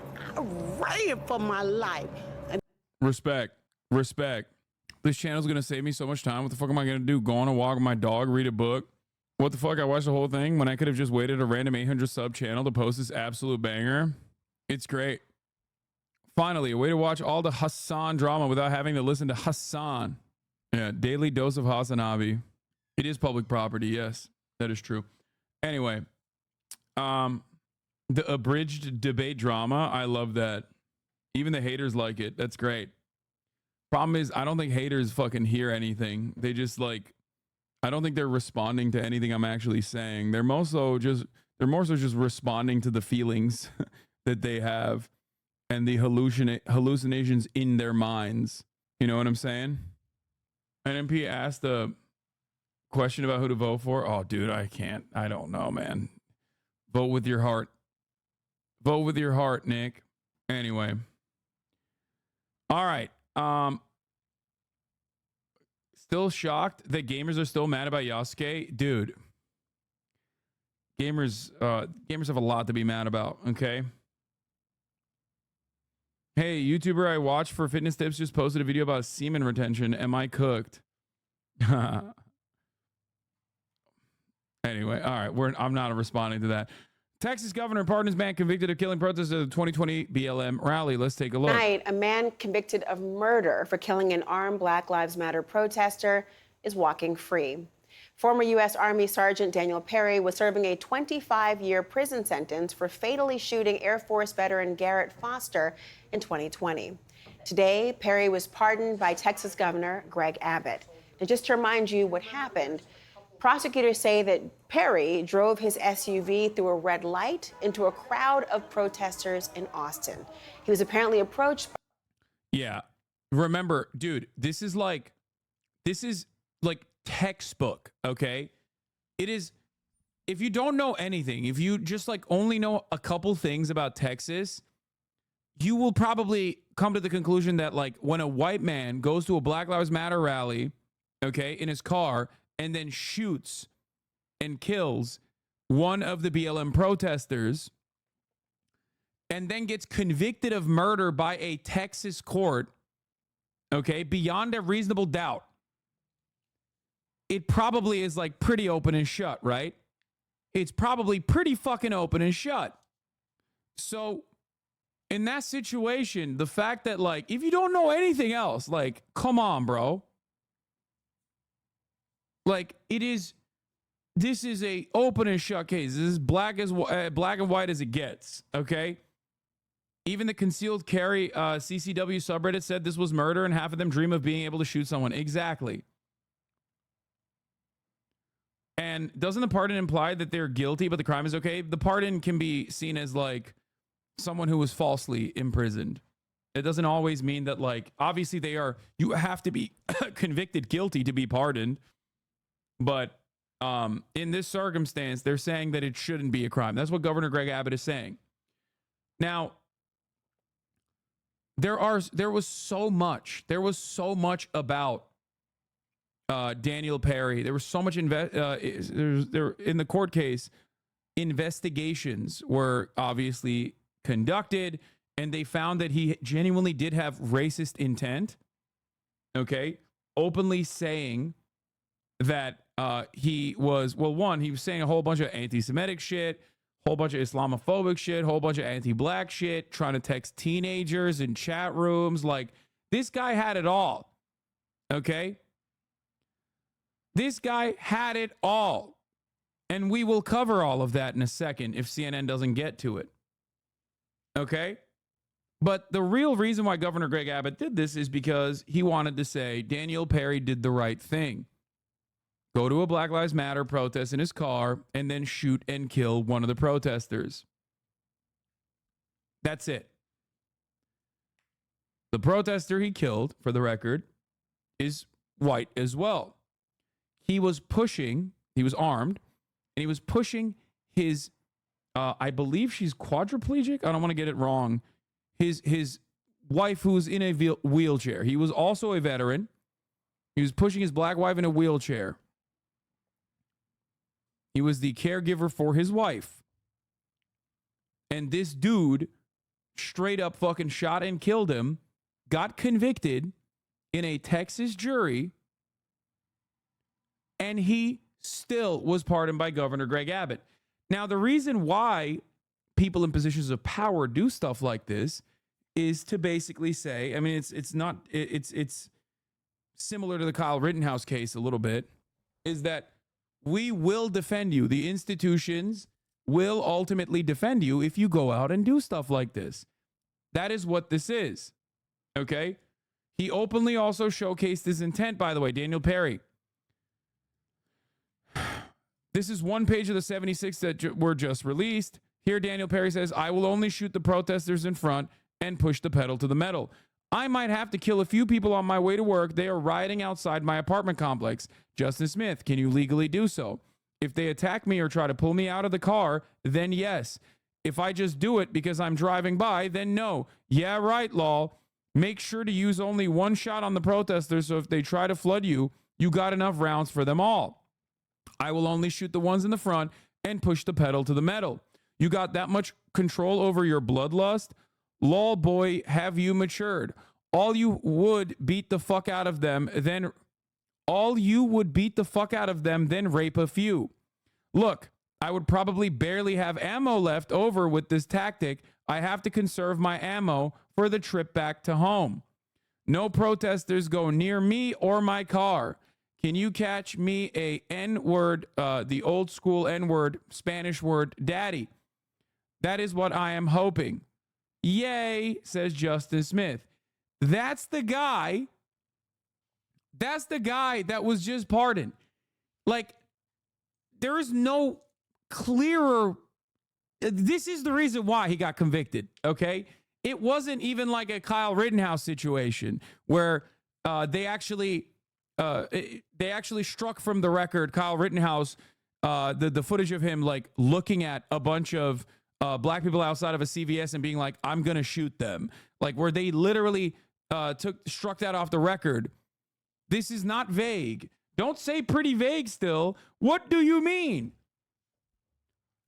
How is this vague? If this is vague, there is nothing that you will ever be convinced of. This is literally a dude saying, I am going to go to a protest and shoot and kill black people with racist intent. I have racist intent and I want to go and I'm fantasizing about killing black people and Black Lives Matter protesters. The idea that this is vague is insane to me. And you are wrong. It's not like a jury of his peers found that to be vague. A jury of his peers looked at that and went, okay, that shit's a little too racist for our taste. When you pardon a person like this, you're basically saying, yeah, no, I love what he did. I think what he did was good. And I want to make sure that, if it happens again, I'll defend it again. Implying that you want it to happen again. Let's continue. By Foster, who was openly carrying an assault-style rifle, which is legal in Texas. Foster then motioned for Perry to lower his window, at which point Perry shot Foster with a handgun. The defense argued that Perry's actions were justified as self-defense, but the jury, they went on to convict him. Now, Governor Abbott made an unusual request for the Texas Board of Pardons and Paroles to carry out an expedited review before Perry was even sentenced. Now, that board unanimously voted to pardon Perry and restore his firearm rights earlier today. Like, that dude can now have his gun again. Okay? I don't know what to say about it. I mean, this is just white supremacy in action, in full display. Okay? That's it. That's it. I want to bring in Sheila Foster. It's Garrett Foster's mom, and the attorney representing her, Quentin Brogdon. Sheila Foster, thank you so much for joining us this evening. It is heartbreaking every time I hear about and remind the audience about what has happened to your family, to your beloved child. He was convicted of murder on Daniel Perry on April 7th of last year. The very next day, Governor Abbott was speaking openly about wanting to pardon your son's killer. What is it you're feeling tonight? Reading the governor's pardon, it appears as though nothing that was done in trial and nothing that was reviewed by the pardon board was included in his pardon. That is all stuff that was said by the defense attorney in the beginning. It's not anything that the pardon board discovered. All of that stuff was debunked at trial. Everything the governor put in his pardon letter was proven wrong during trial. Did you feel when the conviction happened and he was found guilty, how did you feel about losing your son and justice and accountability at that point? When they announced that he was guilty? Yes. That was a relief. That was a relief. And I've slept better that night than I had in nearly 3 years. And I woke up the next morning and it was so peaceful. And then I literally was basking in peace that morning and thanking God that we finally got justice. And then I got a text message from my friend telling me about the governor's tweet. And I thought, there's no way he would actually do that. There's no way he's actually gonna do that. And then here we are. Is that how you found out? You mean this is the way that you found out through a tweet that the governor's office didn't contact you or you didn't have the advance notice? No, it was through a tweet. When I found out that my son was murdered, I found out by Whitney's mother. The authorities didn't even contact me, his next of kin. I had to find that out from his wife's mother. And my daughter had previously already learned it on Facebook. So nothing involving this case is normal. Nothing is ethical. Nothing is right. Everything that has happened is wrong on so many levels. And I don't understand why it is so crystal clear to me that this man needs to be in prison for the rest of his life, not a mere 25 years. Why he wouldn't even have to serve a year. It doesn't understand. I don't understand. I don't understand. Governor Abbott wouldn't pardon him. I mean, he wouldn't pardon him if this was a Trump rally. If this was a Trump rally and somebody drove into that crowd and gunned one of those people down, do you think Governor Abbott would pardon that killer? Your question, I think, is swirling around so many people's minds, and I think they have their answers quite clearly. I want to bring you in here, Quentin. It's unbelievable to think of how this mother has had to learn about a pardon for someone convicted of killing her son. You were considering filing a civil case even before the murder conviction. Is she without any legal recourse now? Are you going to be able to pursue any legal action now that he has been pardoned? Laura, thank you. We decided, Sheila and I, and Sheila's one of the bravest clients I've ever represented, not to go forward with the civil case because there was accountability in the wake of the conviction of Daniel Perry. But now the governor's turned the rule of law on his head. He seems to have forgotten a basic truth that our founding fathers knew well, namely that respect for the rule of law begins with respect for the will of citizen jurors. And in this case, there were 12 citizen jurors who gave up 2 weeks of their lives to consider the evidence. They heard from 40 witnesses. They deliberated 15 hours. And at the end of that, those same 12 citizen jurors voted unanimously to convict Daniel Perry. And assuming the governor or anybody else who would say this is a travesty of justice is correct, then there are 2 separate courts of appeals in Texas that can be allowed and should have been allowed to weigh in on this and potentially reverse it if it needed to be reversed. But when the judge steps in with 2 big feet and undoes the will of citizen jurors, a legitimate question arises. Is this based on the merits or is it based on some crass political calculation? Yeah, it absolutely is based on crass political calculation. The calculation is we like what Daniel Perry did. We actually think it's awesome that he went to a Black Lives Matter rally with racist intent to shoot BLM protesters. And he actually carried out this violent attack, which even a Texas jury unanimously agreed was guilty beyond a reasonable doubt for racist intent and murder. And Governor Greg Abbott likes that and doesn't think that that's a bad thing, which is why he pardoned this person. Let me be very clear. Let me be very clear. Governor Greg Abbott is saying this is good. What he did, what Daniel Perry did was good, and we want more of it. This was his statement. The Texas Board of Pardons and Paroles conducted an exhaustive review of U.S. Army Sergeant Daniel Perry's personal history and the facts surrounding the July 2020 incident and recommended a full pardon and restoration of full civil rights of citizenship. Among the voluminous files reviewed by the board, they saw that he was also like a far-right neo-Nazi furry, among other things. You know, they saw all of the text messages and were like, this is awesome. We like this. Okay? They considered the information provided by the Travis County District Attorney, the full investigative report on Daniel Perry, plus a review of the testimony provided at trial. Texas has one of the strongest stand-your-ground laws of self-defense that cannot be nullified by a jury or a progressive district attorney. I thank the board for its thorough investigation, and I approve their pardon recommendation. It's insanely dangerous to give people like this the idea that there is no consequence for murdering people. The thin veil of rule of law is falling before our eyes. Guys, that is the whole point. There is no difference. I mean, this is the most violent version of exactly what happened at California's University of California, Los Angeles campus a couple weeks ago at this point. Students were peacefully demonstrating at an encampment. The university sent the police as they stood idly by and watched the racist violence against the pro-Palestinian peaceful demonstrators unfold. And then the very next day, the university used that violence that the students in the encampment experienced as a reason to then do state-sponsored violence. Okay?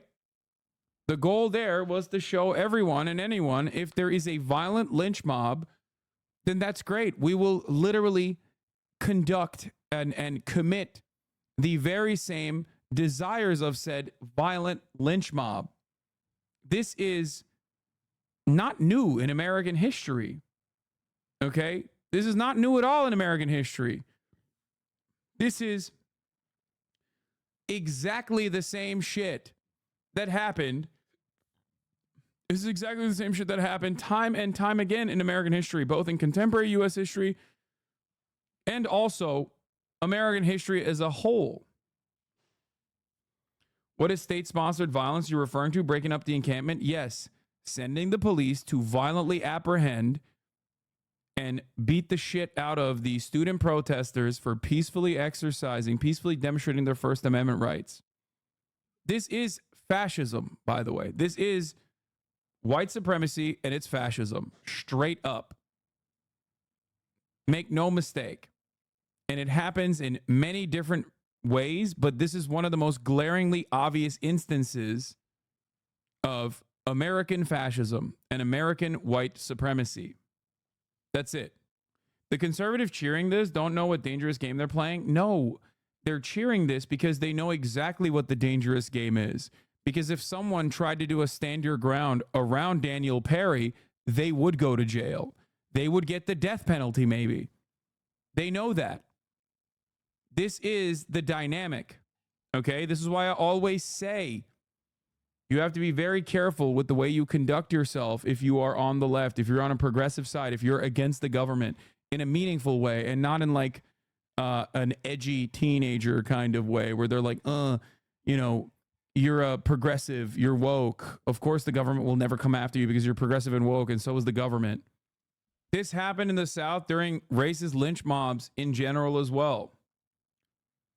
Historically, the police almost always side with fascist demonstrators, defend fascist demonstrators, and rarely ever apprehend fascist demonstrators, no matter how violent they get.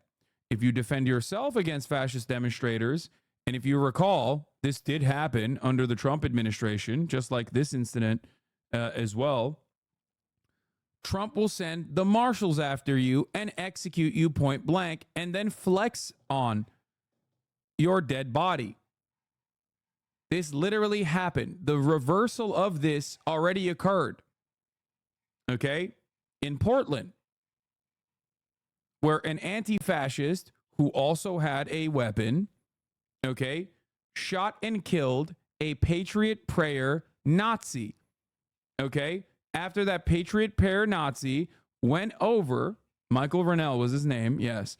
A Patriot Prayer Nazi went over with bear mace and was like attacking BLM protesters. Michael Rennell was hunted down by marshals directed by Donald Trump, who demanded his execution, and he got his execution. Donald Trump then turned around and said, look how awesome it is that we executed Michael Rennell. One day after his interview with Vice News. The idea that there is a equal standard under the law when it comes to fascist violence and anti-fascist defense against said fascist violence is ludicrous, is ridiculous.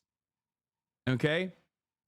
The reason why libertarians and fascists alike love posting the don't tread on me shit while simultaneously demanding that the police are more militant and more violent is because they live with the comfort of knowing that the state, which has a monopoly on violence, will always side with them when push comes to shove, will always defend them.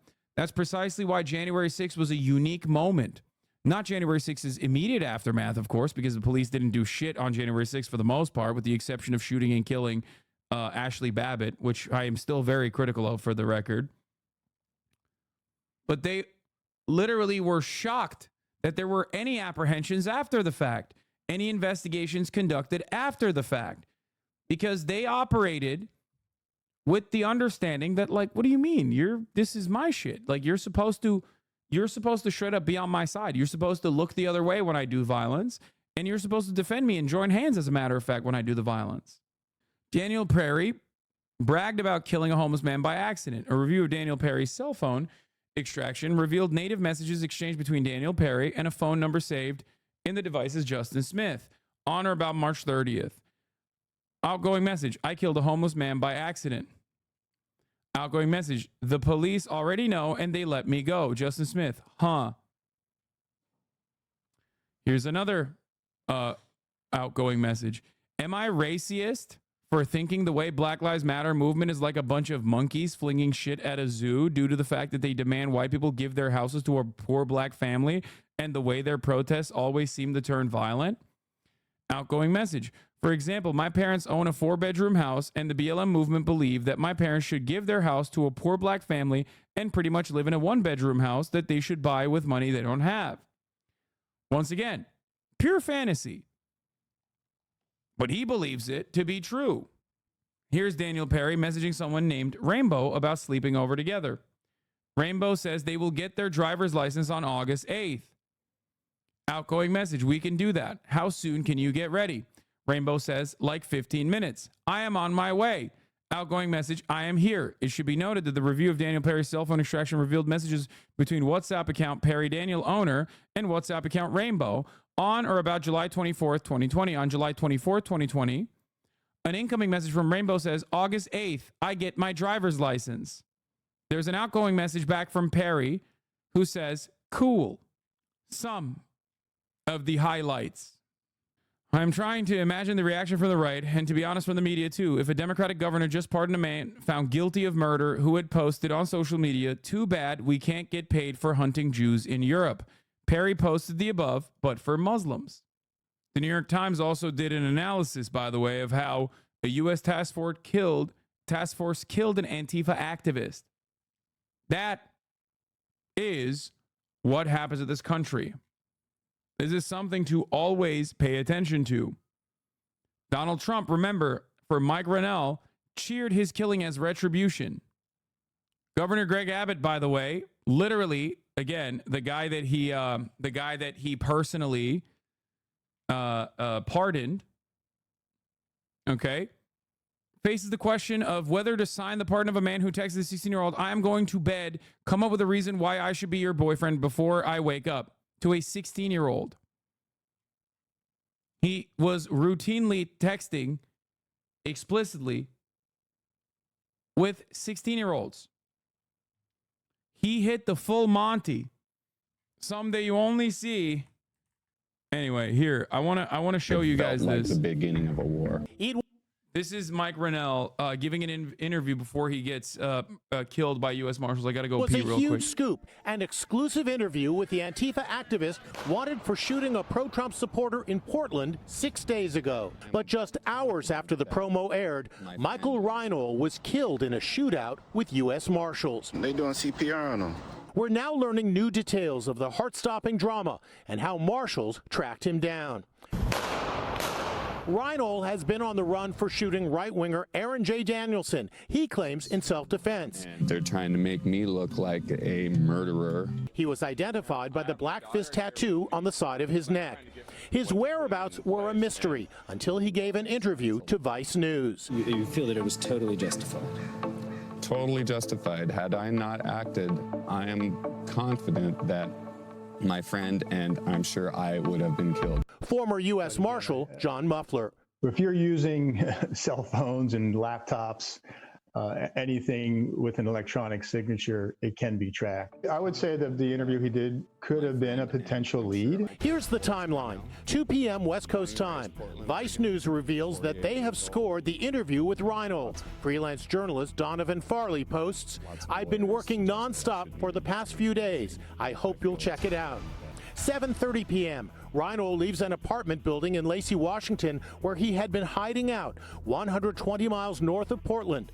U.S. Marshals and local authorities are waiting for him. There was shots that were fired into the vehicle, and the subject fled from the vehicle, at which time there was additional shots that were fired. It sounded like fireworks. That's how many shots. 8 p.m., the interview airs on Vice TV. Reinhold has been dead for half an hour. I see a civil war right around the corner. At 8:40 Pacific Standard Time, President Trump tweets, why aren't the Portland police arresting the cold-blooded killer? Do your job and do it fast. Everybody knows who this thug is. The president was apparently unaware that Reinhold was already dead. Yeah, here is Donald Trump gloating. In the U.S. Marshals. We sent in the U.S. Marshals. Took 15 minutes, it was over. 15 minutes, it was over. We got him. They knew who he was. They didn't want to arrest him. And 15 minutes, that ended. Anyway, and they called themselves peaceful protest.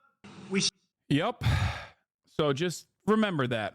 Now, this person that I'm talking about, that Donald Trump is gleefully cheering on the execution of, the state-sponsored execution of course, was an anti-fascist and not a fascist. The reason why I'm showing you this is because I want you to understand the double standard. When a fucking Nazi piece of shit goes to a BLM rally, openly states his desires to kill BLM protesters, fantasizes about it, and then acts out on those desires, the Texas governor, after a jury of this person's peers finds him guilty beyond a reasonable doubt, pardons him. When an anti-fascist, on the other hand, is literally at a Black Lives Matter protest, providing security and fires at a Nazi, like an actual out and about patriot prayer Nazi, okay, who is attacking the Black Lives Matter protesters, he gets executed by the marshals. And then Donald Trump flexes that he demanded the execution of this person. This is the United States of America. If you are looking for some kind of consistency here, the only consistent principle is white supremacy.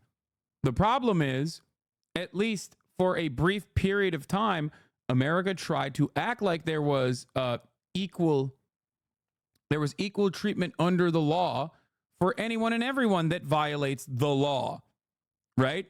Except there is no equal treatment. They want to go back to Reconstruction era Klan violence, okay? They think that that is fine. They find it okay to outsource the state violence to paramilitaries, to people who will take matters into their own hands. That's it. I know this is a really stressful time. Oh my God, he's dead. Oh God. Footage of Daniel Perry's police interview after he killed Garrett Foster was played in the courtroom during his murder trial. Former Austin Police homicide detective David Fugit was the one to conduct the interview with Perry. In it, Detective Fugit had Perry demonstrate how Foster carried his rifle. How high did that barrel come up? We have power about right now. Okay, was it aimed at you? I believe it was aimed at. I believe he was going to aim it at me. I didn't want to give him a chance to aim at me, you know. And then what? He openly mentions that the dude is not even brandishing, by the way, or fucking pointing the weapon at him. That's the other part about it. Perry did while he was sitting in the driver's seat. That quick, yeah. It's like a thing within Western. I don't want to get shot, so. Perry said he shot 5 times. He believes the whole encounter was less than 15 seconds.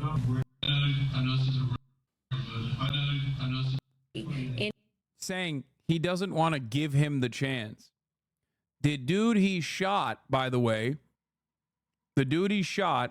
literally, the dude he shot and killed was pushing, moments before he shot and killed him, was pushing his quadriplegic wife at the Black Lives Matter protest. Okay? He had his safety on his gun. He was the caretaker of his quadriplegic wife. And this scumbag shot and fucking killed him and openly stated his intentions to shoot and fucking kill BLM protesters. It is such a classic case of open and shut racist murder. Okay? He had racist intent. The dude he shot and killed was white. His goal, however, was to go and shoot BLM protesters. Okay? Not paraplegic, quadriplegic. As far as I understand, due to medical negligence, they had to amputate her hands and her legs. Daniel Perry's wife, that is. Anyway, that was the not Daniel Perry's wife, sorry, Garrett Foster's wife. Daniel Perry is the shooter. I'm sorry, the victim's wife. Every part of this story has an element of white supremacy and is the reason why we say white supremacy is a systemic issue. Okay? You can try to individualize it all day, every day, whichever way you want to. In February, who said this. Going through all of this, and it's dehumanizing, you know, and just with all of this being everywhere, and it's just been like a whole 3 years of like not being able to grieve properly, not having any peace. We are this afternoon getting a lot of reaction to this development. This from DA Jose Garza, who says, quote, the board and the governor have put their politics over justice and made a mockery of our legal system. They should be ashamed of themselves. Their actions are contrary to the law and demonstrate that there are two classes of people in this state where some lives matter and some lives do not. Perry's attorney, Doug O'Connell, said in a statement, quote, the action by Governor Abbott and the Pardon Board corrects the courtroom travesty which occurred over a year ago and represents justice in this case. We are anxious to see Daniel reunited with his family. Keep in mind, this decision is final. There is no legal path toward an appeal, and the case is now officially over. Breaking news out of Texas. The Republican governor there pardoning a man convicted of murdering a Black Lives Matter protester back in 2020. As we're just learning in the last couple of minutes here that he is now out of prison, meaning that 25-year sentence for former U.S. Army Sergeant Daniel Perry is now pardoned. Again, this was for shooting and killing Garrett Foster, a 28-year-old man at a protest in Austin. It is nullified. All of Perry's rights are set to be restored. Perry. What are the chances of him reoffending? I mean, dude, what are you talking about? Why wouldn't he? He got the fucking clear. He got the go ahead. Why shouldn't he? You know what I mean? And it's not just him. I mean, they literally fully restored his civil rights, as in gave him his gun back and his gun rights. And that in and of itself is just like a clear-cut indication that the federal government, I mean, the Texas state government is basically saying, no, go off, King. Do it again. It is also a message to anyone and everyone that wants to take matters in their own hands. You see a fucking Palestinian rally going on? You know what I mean? Get in there. Stand your ground. You see another Black Lives Matter rally or Black Lives Matter protest going on? Get in there. Stand your fucking ground. Take matters into your own hands. Yeah, it's the Republicans that are letting out the violent criminals on our streets. But of course, the kind of violence that they're doing is against Black people and allies of Black people in general, people who are upset about the disproportionate violence Black people are experiencing in the hands of the police state. So killing them is perfectly permissible in the eyes of many in this country's positions of power. And now the messaging is people wearing masks are criminals and mass protesters are dangerous. Yes. This is basically open season. This is the American government saying vigilantism in the right-wing direction, of course, not the other side, as I showed you, because we saw what happens when we saw what happens when someone even actually self-defends in a situation while also simultaneously being a leftist or an anti-fascist. The government comes after you and executes you, and then the president who ordered your execution, your assassination, openly flexes. Admits to shooting Foster, who you see right here, while driving an Uber in Austin. And his attorneys argue that because Foster was armed, Perry was acting in self-defense. Governor Greg Abbott saying in a statement just last hour, Texas has, in his words, one of the strongest stand your ground laws in the country. And like if Garrett Foster actually had his weapon out, safety off, which he didn't, okay, and aimed it towards Daniel Perry and shot and killed him, you know his ass would be in prison right now. Okay? That's, make no mistake. He would absolutely be in prison, despite the fact that it is obvious that Daniel Perry had criminal intent. He literally drove his car towards BLM protesters. What is this? The U.S. Department issues worldwide travel alert, warns of terror against LGBT events. What the fuck? Like, he wasn't just like driving around in his Uber. He openly stated that he was looking for protest and that if given the opportunity, he would shoot and kill them because it would be a legal kill. Remember, this concept is basically baked into right-wing reactionary politics. That's why Kyle Rittenhouse and his case was seen as a pivotal moment for many people. That's why Kyle Rittenhouse is still celebrated as a hero by right-wingers. Okay, perhaps the best indication that someone is a right winger is if they say, no, what Kyle Rittenhouse did is awesome and it's great. It is the notion, it is the fantasy, the right wing fantasy, the fascist fantasy that like you can get a legal kill by going to one of these fucking protests and counter protesting, going to one of these protests and like brandishing a weapon and get a kill off, get to feel that thrill of killing someone who you perceive as your ideological enemy. Okay? And then the state will defend you in that situation. It is a very common fantasy. A very common fantasy. So much so that if you remember, before Charlottesville, every single right-wing outlet from Daily Wire to the Daily Caller, all of them had compilations of right-wingers driving over protesters, things of that nature. Okay? Thing is it a fantasy? No, it is a fantasy in the sense that, like, yes, people do act out on that desire, but I'm just simply stating that, like, it is a wet dream for right-wingers to kill someone with a gun in a self-defense style situation. That is literally what they constantly talk about in right-wing forums. That is constantly egged on by right-wing media. Guys, Tom Cotton, a senator, literally said, you should throw protesters, pro-Palestinian protesters, off of a fucking bridge. Okay? Wait, the U.S. is so much like Israel? Yeah, of course. It's fascism. It's exactly the same. That's my point all the time. Except when I say America fucking sucks for these kinds of reasons, people don't immediately hit me with a you're anti-white, anti-Christian, except they do kind of. They do literally say that. So I guess in that sense, it's identical to Israel in that regard. They do say that. You're right. Note the intent is to chill protests and make us afraid. This is why Republican states encourage people to run over protesters and try to pass bills legalizing it. And yet they still have no people power. And we have it all. Our protests are always bigger despite them threatening to legally kill us. Yes.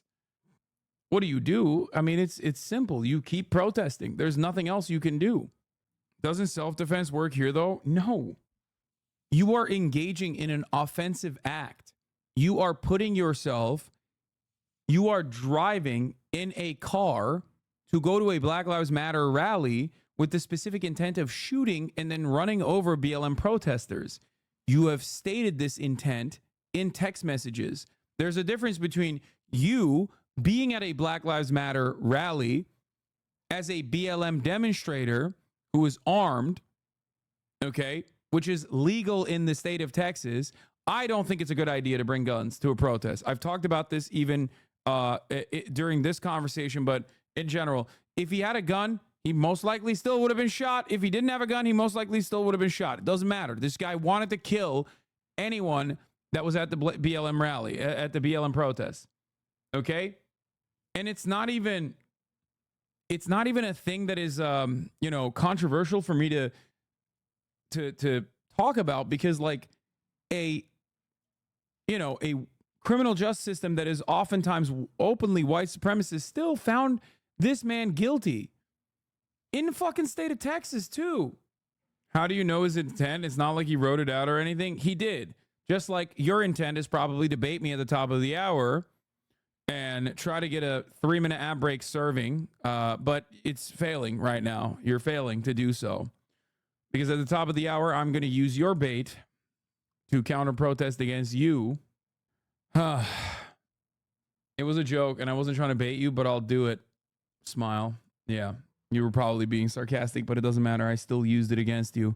I weaponized it against you to serve the 3-minute ad break at the top of the hour. Now, of course, if you need a defensive posture against that sort of thing, all you need to do is subscribe for $5 or for free with a Twitch Prime by connecting your Amazon Prime account to your Twitch account, where you get 1 free Prime subscription a month. Here's the 3-minute ad break now. Also, we're going to move on from this conversation that is pissing me off to something that's actually kind of fun and cool. Kai Cenat finally beat Elden Ring after 166 hours and 1,701 deaths. Is there no cutscene at the end? No mimic tears. Is that it? No gimmicks. Pure gaming. Congratulations to Kai Cenat. Go back to it. Oh my fucking gosh. Bro, we fucking did it, bro. Oh, change drip. Oh Oh my fucking gosh. Where did you change the drip at? I'm not touching the statue. They said no, bro. Y'all trying to ruin my shit. Y'all trying to fuck up my flow, bro. I'm not stupid, bro. Y'all trying to fuck up my flow. I'm not stupid. I'm not stupid. Like, come on, bro.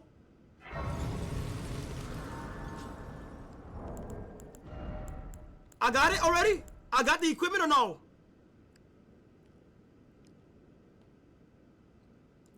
Oh my fucking gosh, I'm the Elden Lord. Well, put on the final drip that I want for the cutscene?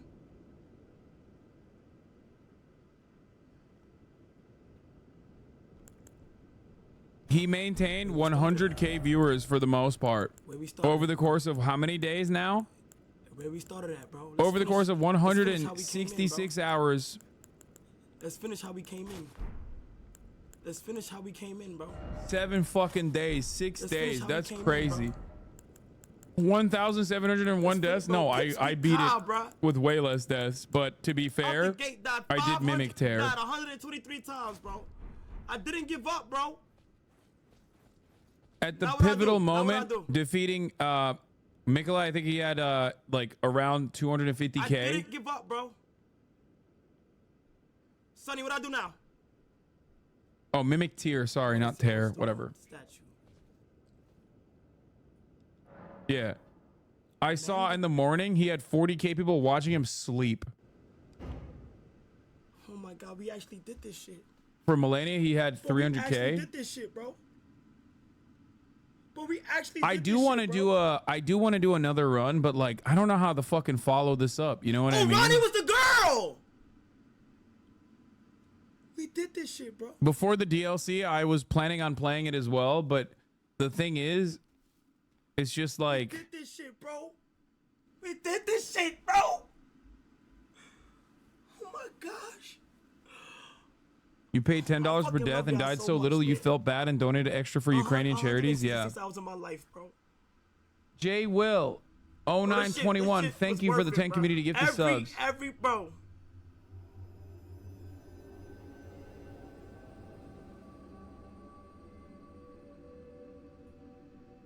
Kids, hey, make sure this cutscene is in here too.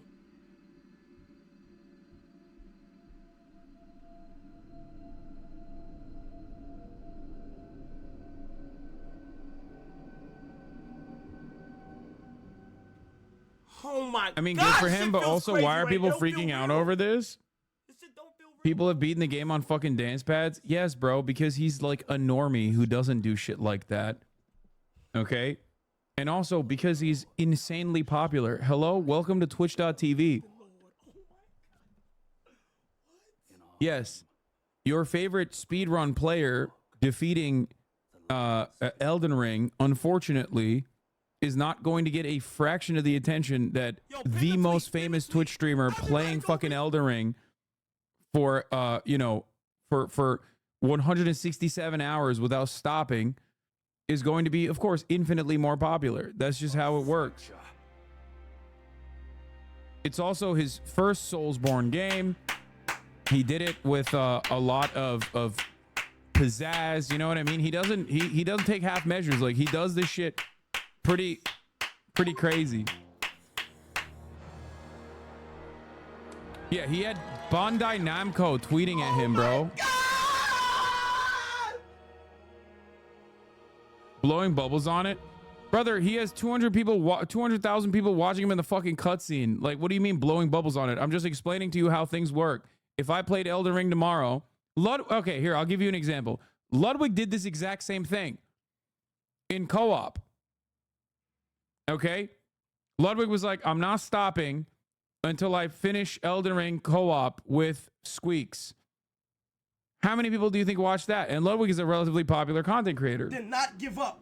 Not one time I gave up. Not one time I gave up, bro. I kept going and kept going and kept learning and kept learning and kept going and kept going, bro. And I did my thing. Mog, Millennia, everybody, bro. Chat, I fucking love y'all, bro. Everybody who was here. He made a fucking marathon trailer, dude. You guys are fucking amazing, bro. With 608,000 views on it. You guys are fucking amazing. If it wasn't for y'all, I would have never been motivated to even like continue. You feel me? So much people tuned in. We reached 300,000 one of the streams.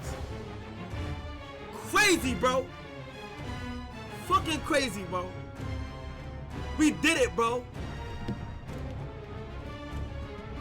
We did it, bro. Like, we did that shit. He did something extra, not stopping. That's number one. He's never played. You sound stupid as fuck right now. Me? Wait, why do I sound stupid as fuck? We did that shit, bro. Why is my teammate smoking me? I got so much Elden Ring shit on my timeline now. All right, shotgun's done. Let's go with the Why is what? blown it up that he's died like hundreds of times on the tree sentinel. People talk This is not me blowing bubbles on it at all. I'm just describing to you why. Okay, I need you guys to understand something. A lot of people that watch me don't fully understand Twitch culture because you're in here not to like because you're a Twitch watcher, an avid Twitch watcher yourself, but you're in here most likely not because you give a shit about gaming or care about Twitch culture at all. You're just in here for the news, right? Which is why I am personally trying to be hyper rational and explain to you like what the appeal is if you're going to ask me what the appeal is. Okay? It's not me blowing bubbles on it. He is demonstrably an incredibly popular content creator. He's also very entertaining. Like, there is a way that he could have done this in an unceremonious fashion. He could have done this in an unceremonious fashion if he was just like, yeah, I think I'm going to play Elden Ring. He didn't like have all of the he didn't actually like do a trailer and promote it, get RDC involved, other content creators involved throughout this entire time. If he didn't do all of that, he probably would have had like 80K people watching at certain points. But he literally put a lot of effort into putting this entire thing together. Had costumes the entire fucking time. Look at his goddamn room. He was like sleeping in here on camera. He made an entire event out of it.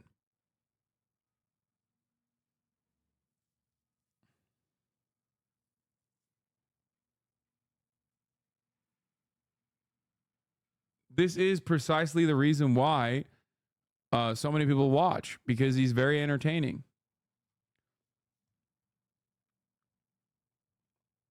It is funny. There's a reason he's as successful as he is compared to some of the previous larger streamers in the past. He goes all out with everything. Yeah, exactly. He fucking spent 35 hours on the hardest boss in the game. 35 whole hours.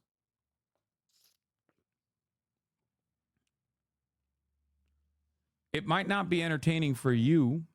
It might not be entertaining for you, but it's understandably entertaining for a lot of people. And I'm trying to explain that to you. Yeah.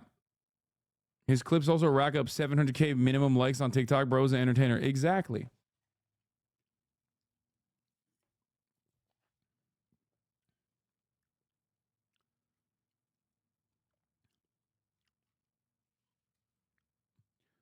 I do understand that I'm trying to do the unimaginable, the impossible, trying to explain fun and entertainment to leftists who only consider major blocks of text to be funny. The only thing that a leftist, a real die-in-the-wool, rugged leftist will ever laugh at is a block of text that describes American imperialism. Politics only. Jokes are bourgeois decadence. Politics only. Jokes and entertainment is actually counter-revolutionary behavior. 500,000. Let's prepare for DLC. DLC is next month. DLC is next month. Anyway, but I am I most likely will never be able to put this level of effort and do a endless like stream such as this one for any gaming. And even if I did, of course it wouldn't reach the level of this is why we lost. You laugh, you lose. Exactly. I don't think I'm Kai's audience, so I don't really get it, lol. He's obviously making waves though. Exactly. Okay. The dick eating is crazy. This is not dick eating. It's just trying to explain to 20,000 neurodivergent leftists who find laughter and entertainment to be bourgeois decadence or counter-revolutionary behavior in general, who basically fucking place how little entertainment value they get out of things when awful things are happening around the world. A concept that is super simple to understand. He's very entertaining. He goes all out, and that's precisely why he's super popular. That's it. You know what I mean? Replace leftists with smarmy douchebags. I mean, it's true. It does. It does come back. It loop back to that reality. But anyway, let's get back to shit that you guys. Explaining why 200K viewers is impressive isn't dick riding. Thank you. Your chat is mainly adults. Only kids watch that. No, I have young audience members in here as well. It's just that the adults are fucking constantly annoying every single person and making this community impossible to engage with unless they're just as hipsterish in their unlimited socialism beliefs. Okay. Yeah. You guys are in some ways just as smarmy and annoying as Divorcelli's community is when this kind of stuff comes up. Please be normal. 170 plus hour marathon of exchange versus used commodities soon. Yeah. Are you shitting on your own community? Yes, because I want my own community to course correct. Like, for example, I'm going to move on back to, regular news coverage in a second. And yet 1,000 people, even in the first sight of gaming and me describing why Kai Cenat, probably one of the most popular streamers of all time, is popular, led to 1,000 people going, fuck this. Maybe we are normal and you aren't. No, I promise you. Please have fun. You say we need to have more fun, but listening to Sabrina Carpenter's Espresso is my fun, not Kai Cenat. Okay, but you're one person. We are normal. Shitting on non-young shit. Shitting on young shit is the most normie thing since the dawn of time. Boomers have been shitting on the young. I know, but like, Hassan exists in an echo chamber. Why does Hassan yell at his chat? Crazy haters. I know. This is why I also laugh when people go, dude, just read the Critique of the Gotha program and I will watch. You'll have 40K to 100K viewers. It's like, no, I won't. Okay?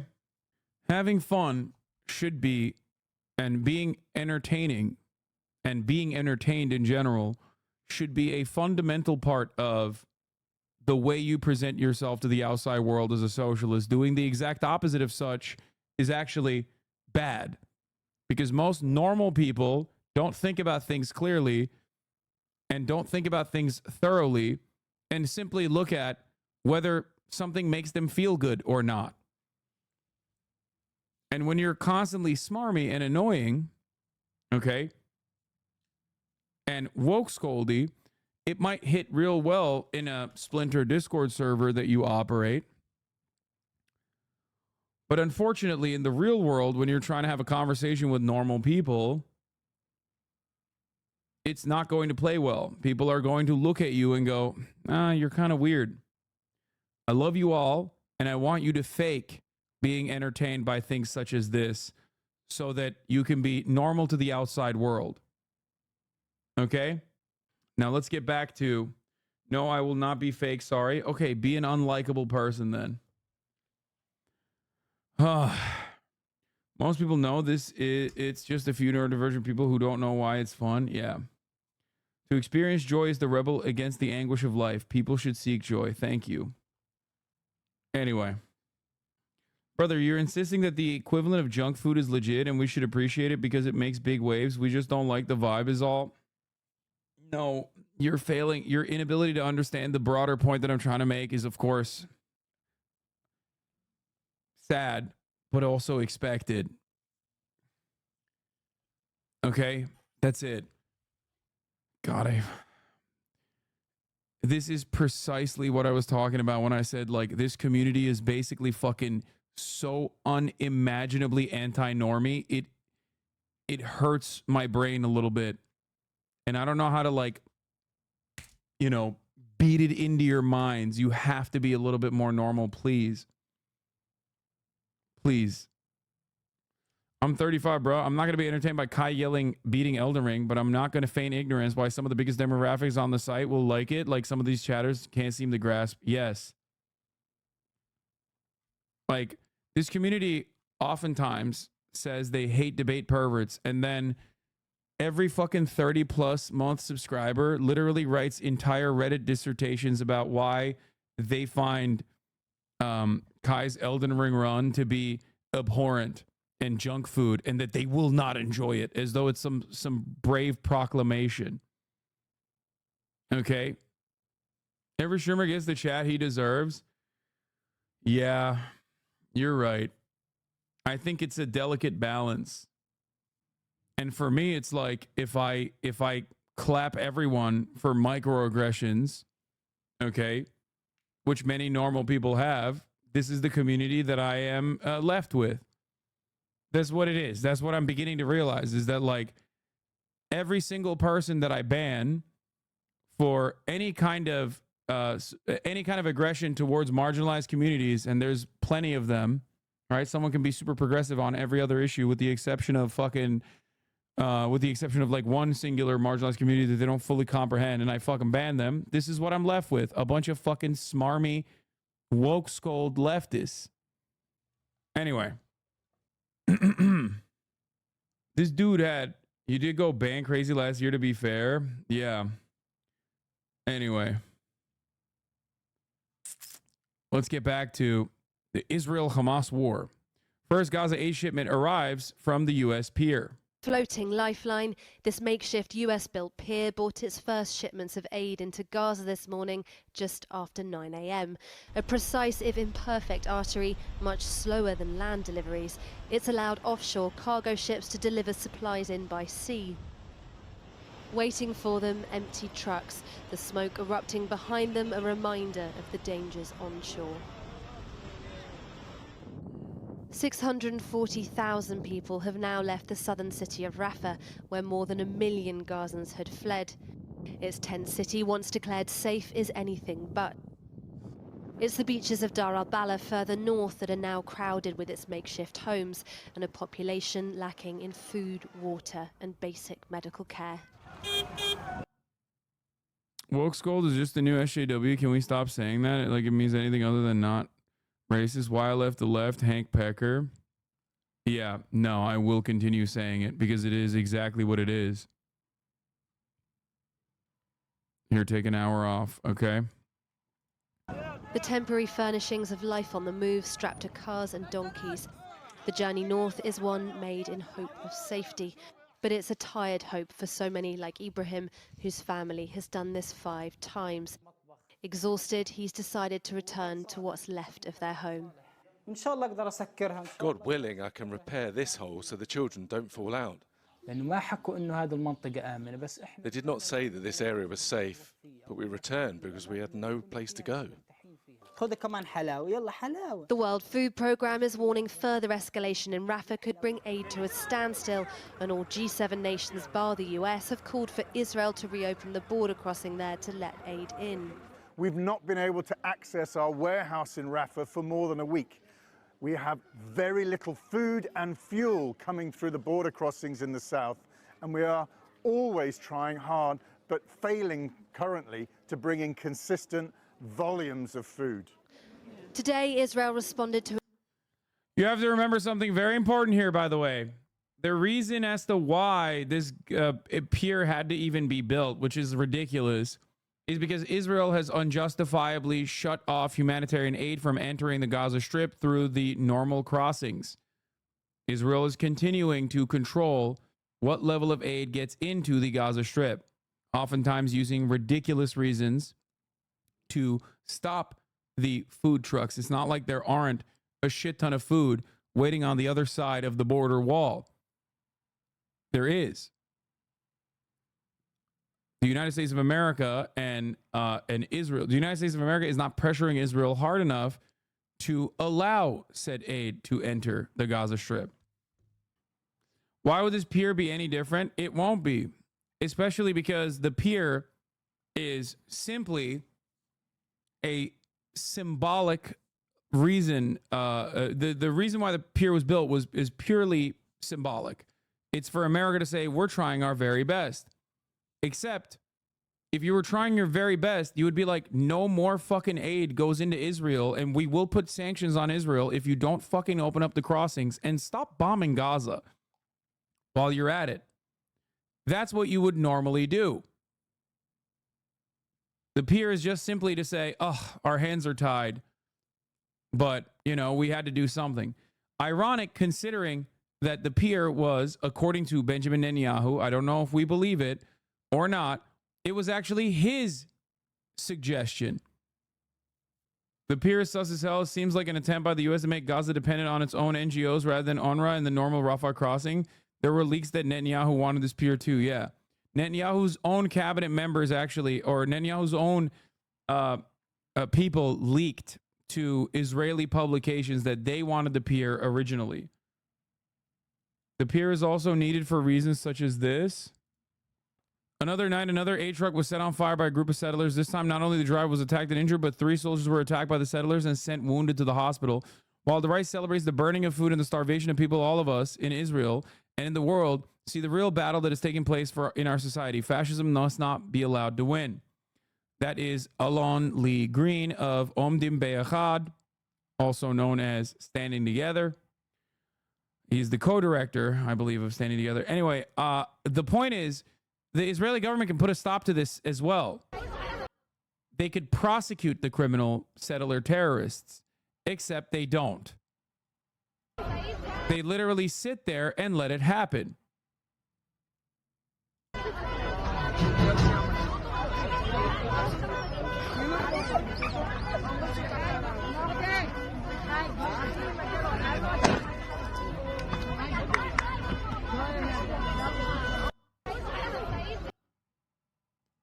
Yeah, sometimes the IDF will literally stand next to them while they're doing such activities. Another thing to consider here. The Israeli government has also armed these settlers as well, with American weapons, mind you. Meanwhile, as the situation worsens on the ground and as Israeli fascism continuously grows, and some of their more willing participants become more violent, as they are learning all of the right lessons from America's inaction and the Israeli government's outward participation and support of said actions, the people of Gaza suffer. They starve, they're bombed into oblivion, and their life is hell. All while America looks from afar and goes, there's just simply nothing we can do. There are so many things that the United States of America could do, basically the reverse of all of the things that they have done. An emergency injunction from South Africa, the UN's top court, the ICJ, one calling for it to order a stop to the Rafah offensive. This is part of South Africa's wider case. This won't get the world acting unless a really shocking, extremely sad incident happens, gets recorded on video, and shocks the globe as a result. Until then, business as usual is fascist. What are you talking about? What you're describing has happened every single day since October 7. Every single day. So much so that Israel literally killed 7 foreign aid workers after killing 200 Arab, brown, Muslim aid workers from the region, including Palestinians in that number. 7 white people were shot, and well, not shot, but attacked with drone strikes, with missiles, on a humanitarian aid convoy that actually had prior communications with the Israeli government and were operating at the behest of the Israeli government in the region. That was a week of anger towards Israel, only to turn around and still give billions of dollars of weapons. It's been happening. Nobody gives a shit.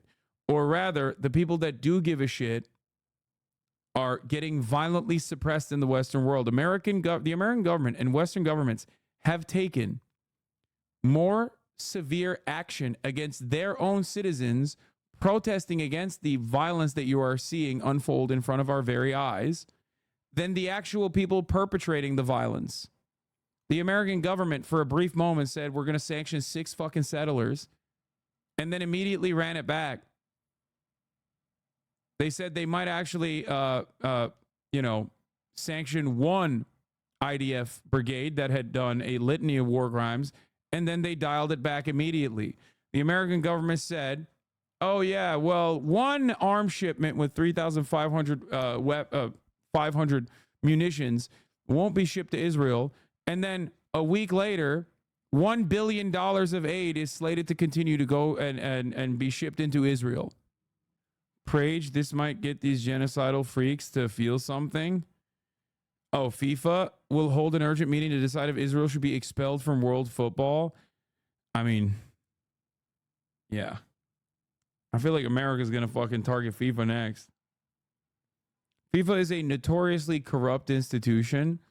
And if I know anything about corrupt international and foreign governments, the way that America operates is by opening up an investigation into some of the more prominent members only to get them to fucking back down from taking any sort of positions.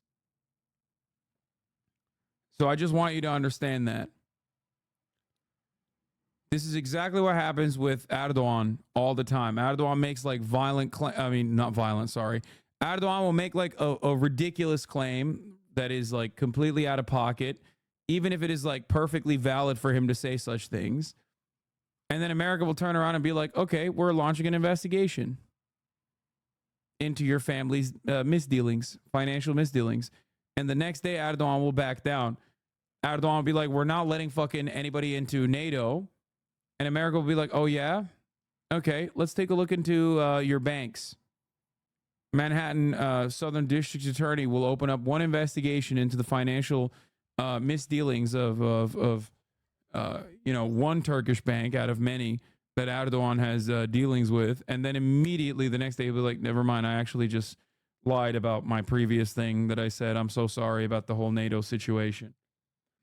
Their corruption is a means of control for the American government. This is something to also take into consideration. And FIFA is an endlessly corrupt institution, as we know. Case accusing Israel of genocide, a claim it today dismissed as heinous. Only by bringing down Hamas's military stronghold in Rafah will Palestinians be liberated from the clenched grip of a murderous terrorist regime. Thank you, Keir Earlier Horney. proceedings were temporarily interrupted as one of its lawyers was heckled. This afternoon, the IDF announced that the bodies of 3 young Israelis, Ishtak Galarenta, Shani Luke and Amit Bouskila, had been recovered from a tunnel in Jabalia. Images of Shani's body being driven through Gaza, surrounded by fighters, were widely shared in the aftermath of the October 7th attacks. All 3 had been killed by Hamas at the Nova Music Festival. Today, a troupe of Israeli dancers recreated the attack at the site in honor of friends killed here. Relatives and survivors watched on, remembering those they lost so violently that day. Amelia Jen there. Now, earlier, Maher Issa, the director of a non-governmental organisation in Gaza, spoke to me from Rafah, where internet connectivity was poor. I began by asking him what challenges his organisation faces trying to help people who are being continually displaced. Most of the people live their homes without their personal things, without papers, without anything. So when they accommodate in certain area for 1 month or 2 months, they buy everything, and then the Israelis enforce them to displaced again. So they start from zero another time, several times. Everything very expensive here, people without money, and they are striving from everything. They need a lot of things, milk for children, they need turbulence for the shelter, they need wood also, which is very expensive, they need tents, and the current provided or required material for their dignified shelters, it's less than 10%, frankly talking. Now, we know that the first shipment attack at the site had been recovered from a tunnel in Jabalia. Images of Shani's body being driven through Gaza, surrounded by fighters, were widely shared in the aftermath of the October 7th attacks. All 3 had been killed by Hamas at the Nova Music Festival. Bro, it's like doing a fucking 9/11 recreation, dude. Like going to ground zero a couple months after the rubble is cleared and just like dancing the techno music. I just don't look, I don't want to fault people for grieving in their own way. You know what I mean? But I did personally see that there was also a museum in Israel that was dedicated to the Nova Festival goers. And the museum had like material that they got from Nova Festival. And they did a similar thing there as well, like a recreation of it. It's just, I don't know. I don't know what they did. They also did an interpretive dance. This would be slightly less cringe if I didn't know 95% of these dancers will answer that they support the Gaza war. Yeah. And also, wait, what is this? They did a recreation of 9/11. I was wrong. 9/11 float to the Twin Towers, which billows smoke. The float was built by the Valparaiso Republican Party. What the hell is wrong with Republicans? That's awesome. Okay. See, this I can make fun of without people yelling at me and saying I'm anti-Semitic or some shit.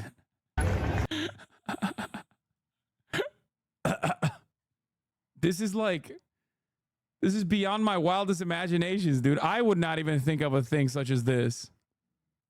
And it's also 20 years later, too. They have little dolls falling out of the windows? No. No. Did they put Building 7 in there, too? That's very weird. What are you on? That's awesome. Okay. Oh my God. Today, a troupe of Israeli dancers recreated the attack at the site in honor of friends killed here. Relatives and survivors watched on, remembering those they lost so violently that day.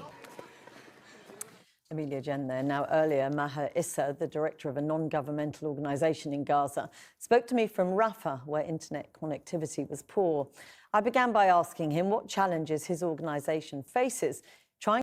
Why would you want to see that? Like, I don't understand. Why would you watch this? They did it at the site. Bro, this reminds me of like 1 week after there was a demonstration in Israel where like they did a mass yoga session. Yeah, this was here. They did this. They did the Tesla light show in Israel. They did this as well. The music is by M. Hud.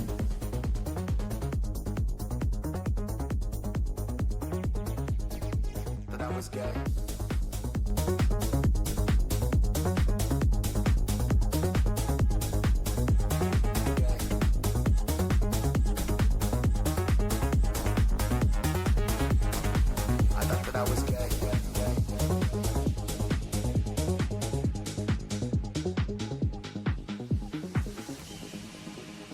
Discrimination. It ain't right. I thought that I was gay.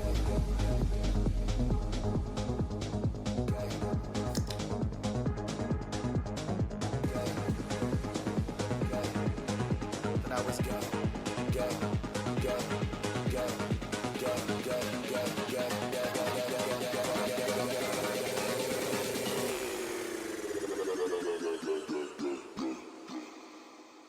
Today I feel gay.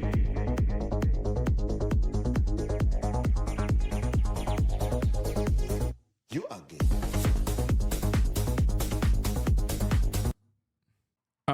But yeah, they did the yoga thing as well. Oh my God, this was another one.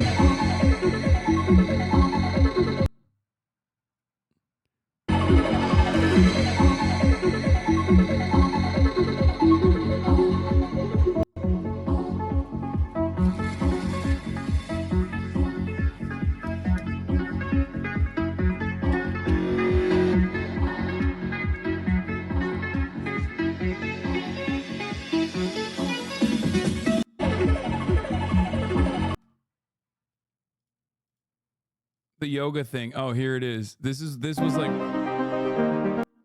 what they did to bring attention to the hostages. I don't know how, but like I remember this at the time. Yeah, they're fucking doing yoga on the hostages, like on posters of the hostages.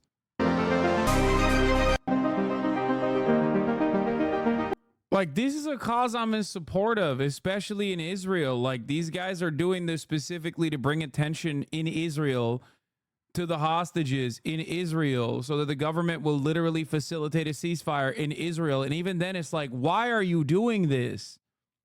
Hamas actually said they released 3 hostages because of this inspiring video. Stop. I'm mostly joking, but this side of liberal empath soft touch garbage with your boilerplate genocidal fascism is somehow making this less digestible than if it were just doing goose stepping shit. Yeah. Because it's also fucking cringe. Obviously, this isn't necessarily pro ceasefire. No, but this was too early for it to be pro ceasefire. The hostage protesters and ceasefire protesters aren't exactly the same. Fair. But like, I mean, this predates like the major mobilization and momentum for ceasefire.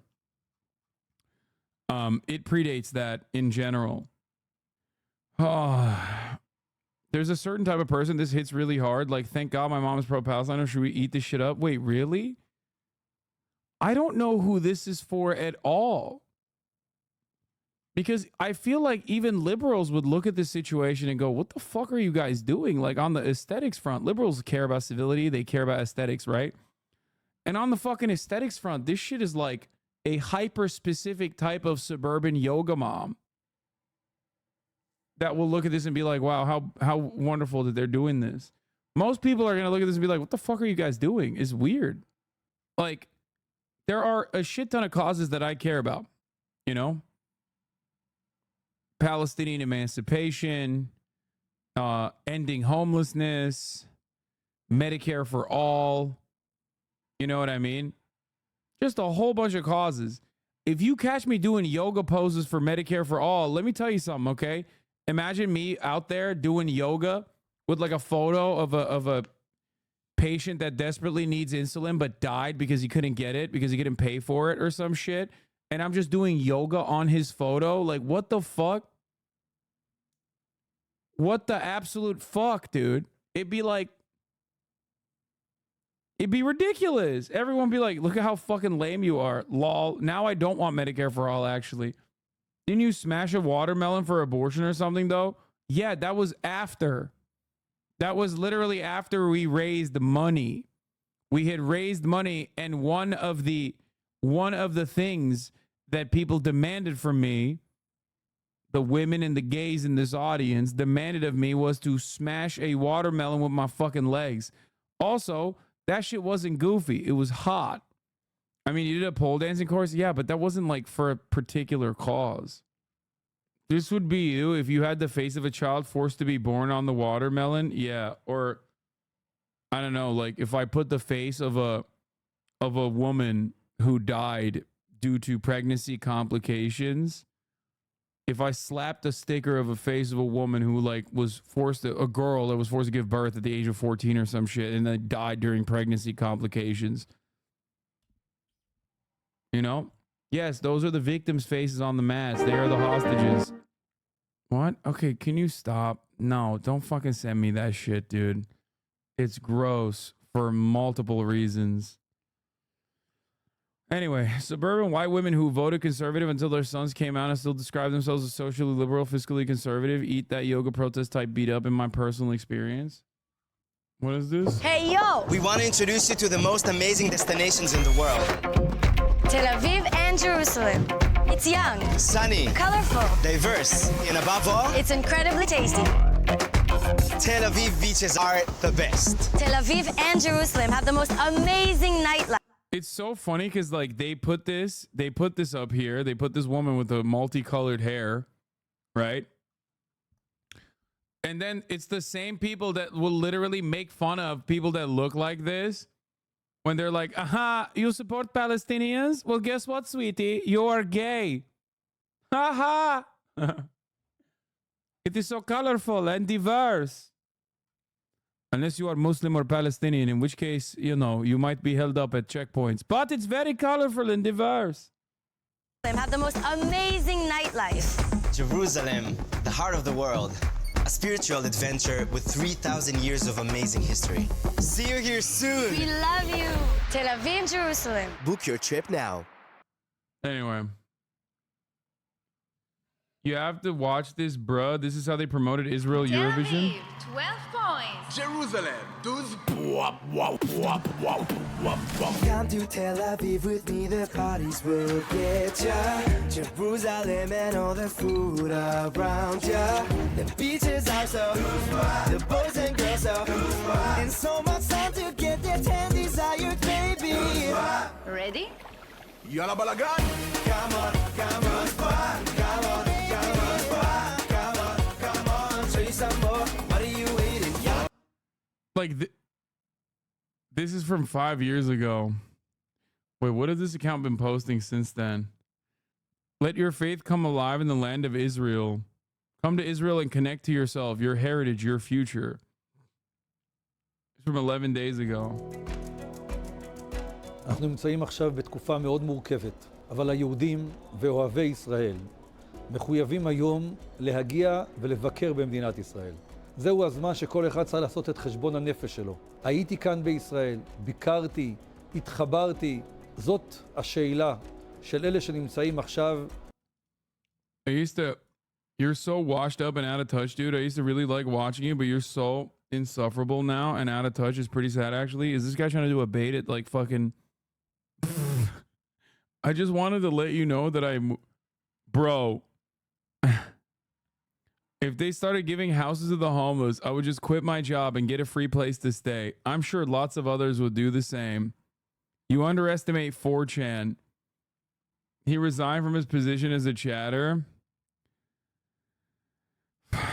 I think you are wrong. It's a mental health crisis. Spend money on mental health treatment. Another October 7 leaver, I suspect. Well, let me tell you, I hope you get a house and also get a therapist as well. I really do. I really do. I have both. Okay, well, I'm happy for you. No, bro, they were never a fan. No, I think this person was a fan. I think a lot of people failed to understand the point I was making during Russia's unjustifiable invasion of Ukraine and immediately moved away and were very upset. And then that resentment festered in all of the other communities. Like, he was doing fucking top of the hour ad break debates and shit. You know what I mean? And I think that they, instead of investigating further, they just leaned into that. And then October 7 was another moment of like, even if they were like, let me give this guy another shot. And then they came in. I have both. I was at one point. I left before. Wait, why are you still here? Tewa94. Thank you for the 5 gifted subs. Well, I'm glad you're back. Hopefully you can pick up on some stuff.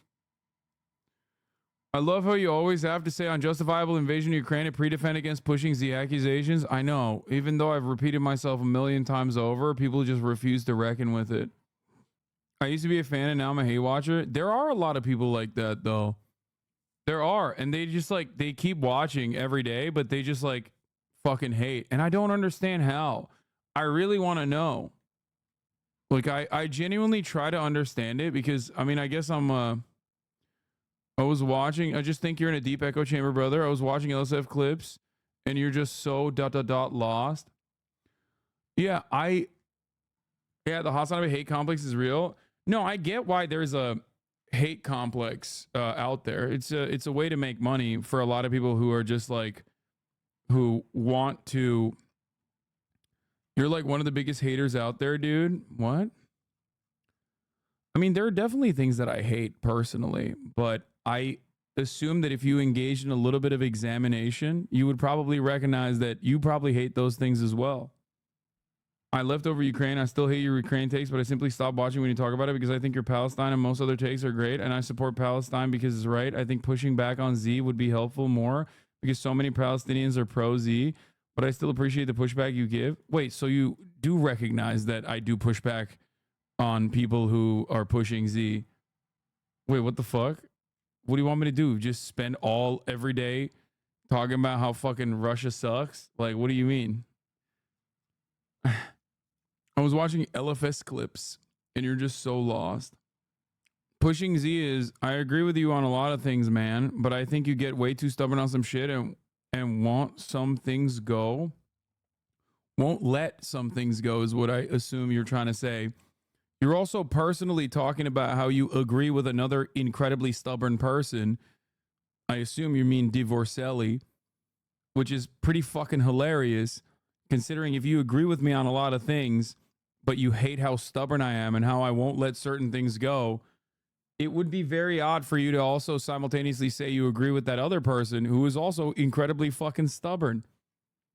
Except he agrees on basically nothing that I believe and presents himself as a contrarian to almost every single thing I do believe. So you can just personally say that you agree with him and not me instead of how stubborn I am. Could be that, you know. Not agreeing with something on here must be a D fan. Failfish. I mean, he openly said that, dude. So I don't know what you're talking about. He literally personally said that that's the community that he went to. Like, he's like, oh, it's scary. Hassan has never pushed Z. Holy shit, people are stupid. Yeah. Have you lost the majority of your viewers from a few years ago? I'm sure you have the stats. There's most likely a reason. Yes. We know what the reason is. And I don't know if you noticed it, but because you're washed, I know. See, the thing I never understand is that people that go, you're washed, bro, that's why you lost viewers. Bro, a day where your favorite content creator ever touches literally half of the number of people that are in here on a Friday would be an unimaginable dub for him. So I don't really understand. If I'm washed, what the fuck is, you know, your favorite content creator in that situation? Like, what are you saying? I will never take for granted the fact that I have even 20,000 people. I have more than 1,000 people interested in what I have to say when I'm talking about fucking news and politics is unimaginable. When I started on this platform, I never thought that I would get there ever.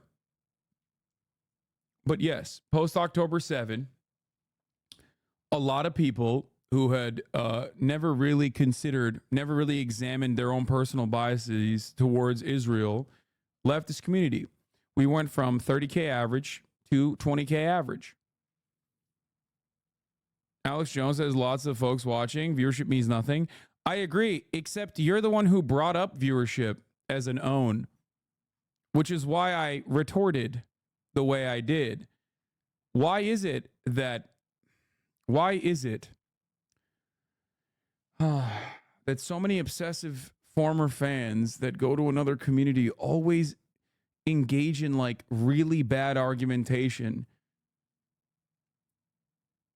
You have to personally recognize this at a certain point, that like your intellectual incuriosity as a consequence of getting fucking propagandized in a specific direction is causing you to be worse at the thing that you care about more than anything else, making good arguments. I regret saying I went over to the D word. He's just as fucking bad. No. Don't ever fucking compare me to Divorcelli's community. Get the fuck out of here. You think jerking it off to a debate stream at all time, something would rub off? Yeah.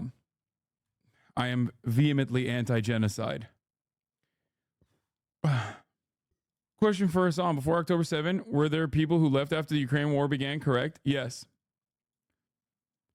Every single instance where like people have left, and that happens for normal reasons. Obviously, people cycle in and out, but in every single instance, it's usually a major disagreement between my position and like the American State Department's position. Foreign policy is like literally the number one reason why people disagree with me. Most people ultimately, when it comes to domestic politics, are like, yeah, no, healthcare is great. I'm super fucking on board with that. I love when you talk about, you know, I love when you talk about white supremacy, police brutality, things of that nature. I think that like your opinions on that stuff are sound. We agree. But the moment that I talk about American foreign policy being like incredibly devastating, to the rest of the world, a lot of people go, oh, that's a bridge too far for me. But yeah, a lot of people cycled out, especially after October 7, because what they saw were gruesome acts of violence. And if they were unfamiliar with what Israel had done for 75 years to trigger such acts of violence, to trigger such violent retaliation, and they heard me talk about that, they probably understandably assumed, oh my God, this guy is out of his fucking mind. This guy's fucking crazy. He's justifying it, right? When I can repeat myself over and over again and say that analysis is not justification, it still doesn't change that reality. Most people are not thinking critically about these sorts of things at all. Check my last message. I'm one of those guys you are bang on. I even like your foreign policy takes for basically everything. Yeah. I'm not saying you push Z. I just don't like some takes on Ukraine because I'm closer to it and I know more about it, which is fine because your bread and butter is Palestine. So I ignore the Ukraine takes I disagree with and learn from the Palestine takes. Overall, I think you're one of the loudest voices for Palestine, and I came back specifically because of your takes following October 7. I think we all know the reason why people stop watching and you're afraid to admit it. No, it's not the top of the hour ad break. I got you. I got you. Don't even fucking come at me. Don't even come at me, bitch. So close. So close. But no cigar. Why is that? The U.S. propaganda about foreign policy is just stronger. Foreign policy in this country has bipartisan consensus because it is an existential threat. America has to justify taking the violent actions that it takes in an effort to... America has to cultivate this notion of an existential threat in an effort to try and justify the violent actions that it partakes in. And they do very good propaganda for it. That's why there's a different way that the American government and the State Department and also the media that basically operates at the behest of the State Department will find many different avenues. If you go on MSNBC, they talk about like, how bad the Taliban is to the women of Afghanistan. If you go to Fox News, they're like, those are, sand monkeys who are fucking, who hate America and they deserve to be annihilated. It's the same goal at the end of the day. The goal is to justify America's actions in Afghanistan, but it's different audiences, so they'll say different things. That's it. That's it. That's all it is.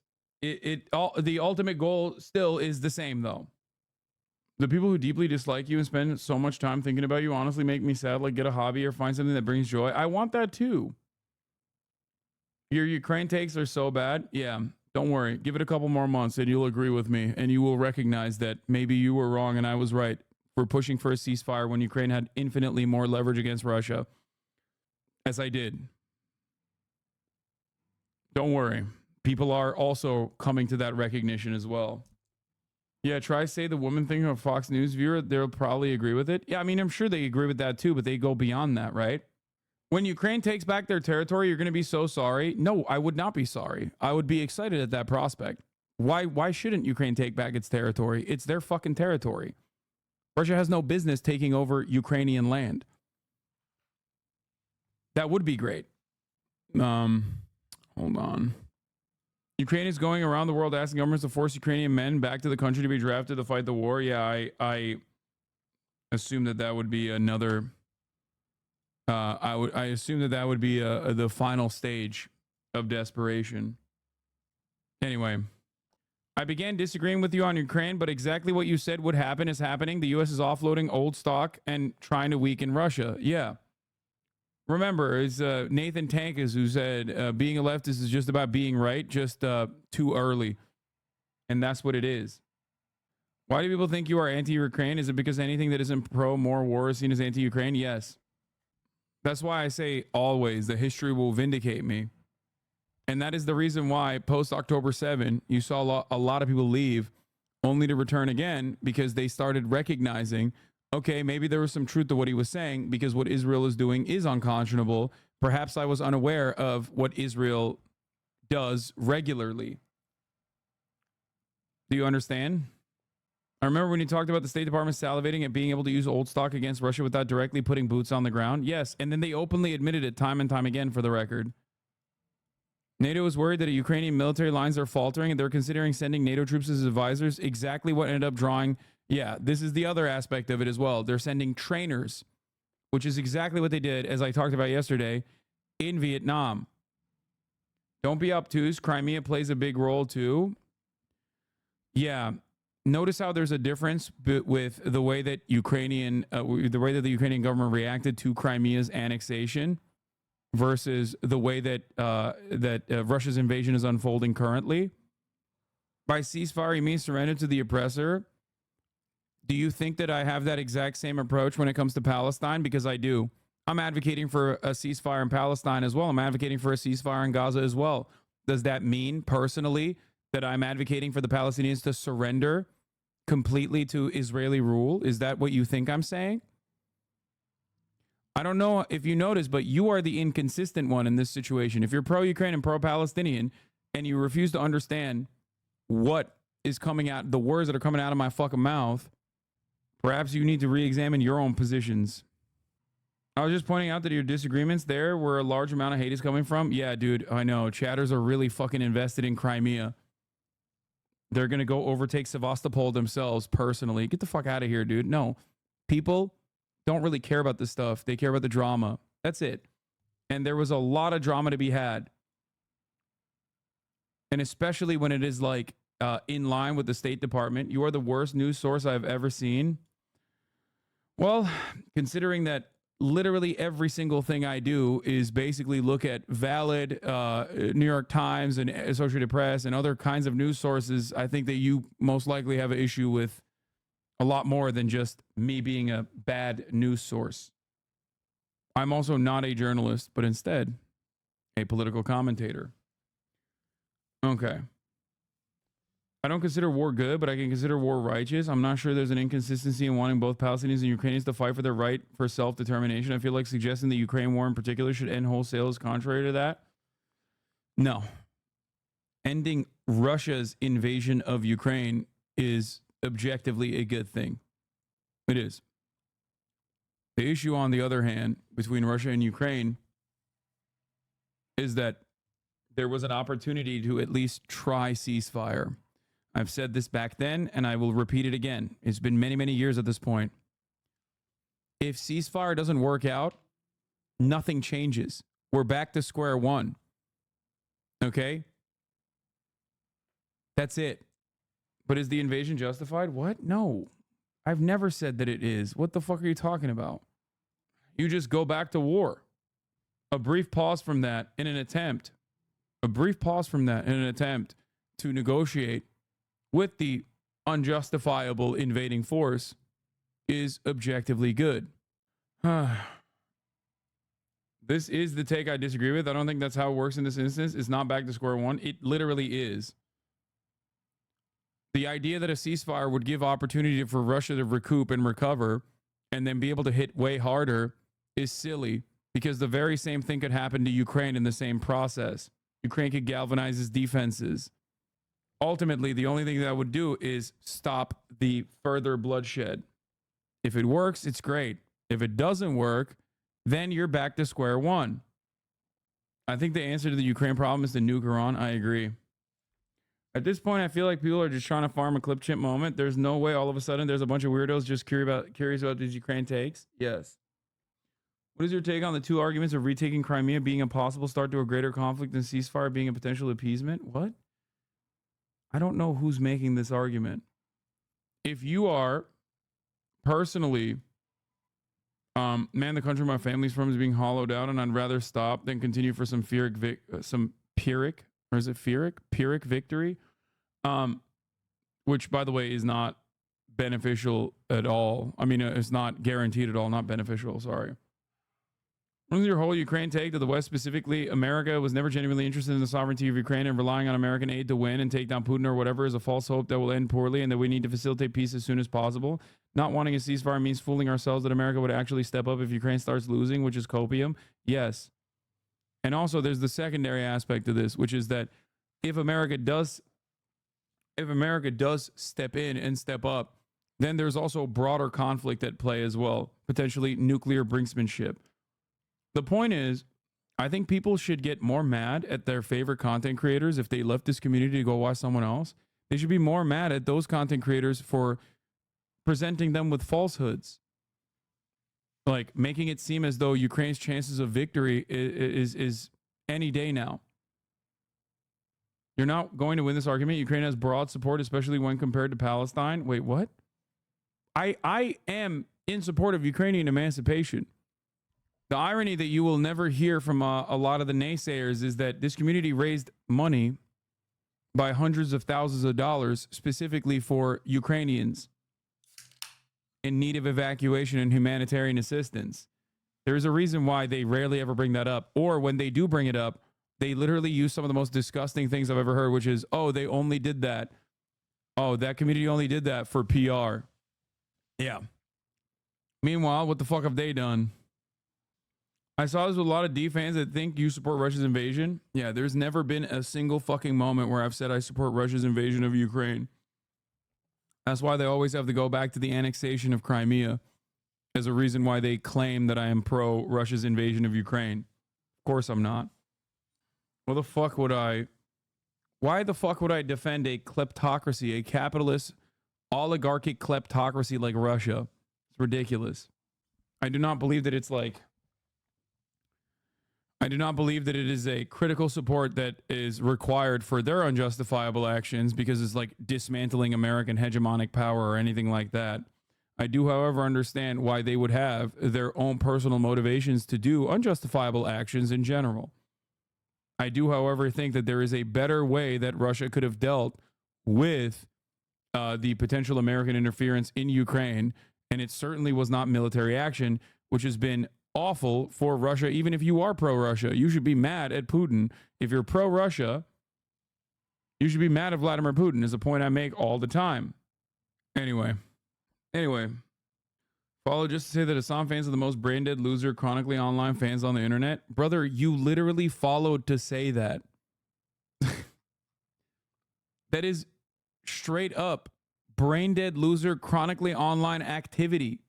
If they're fucking chronicle losers, you waited an entire hour, 60 whole minutes. You followed, waited for 60 minutes, specifically, not 10 minutes, 60.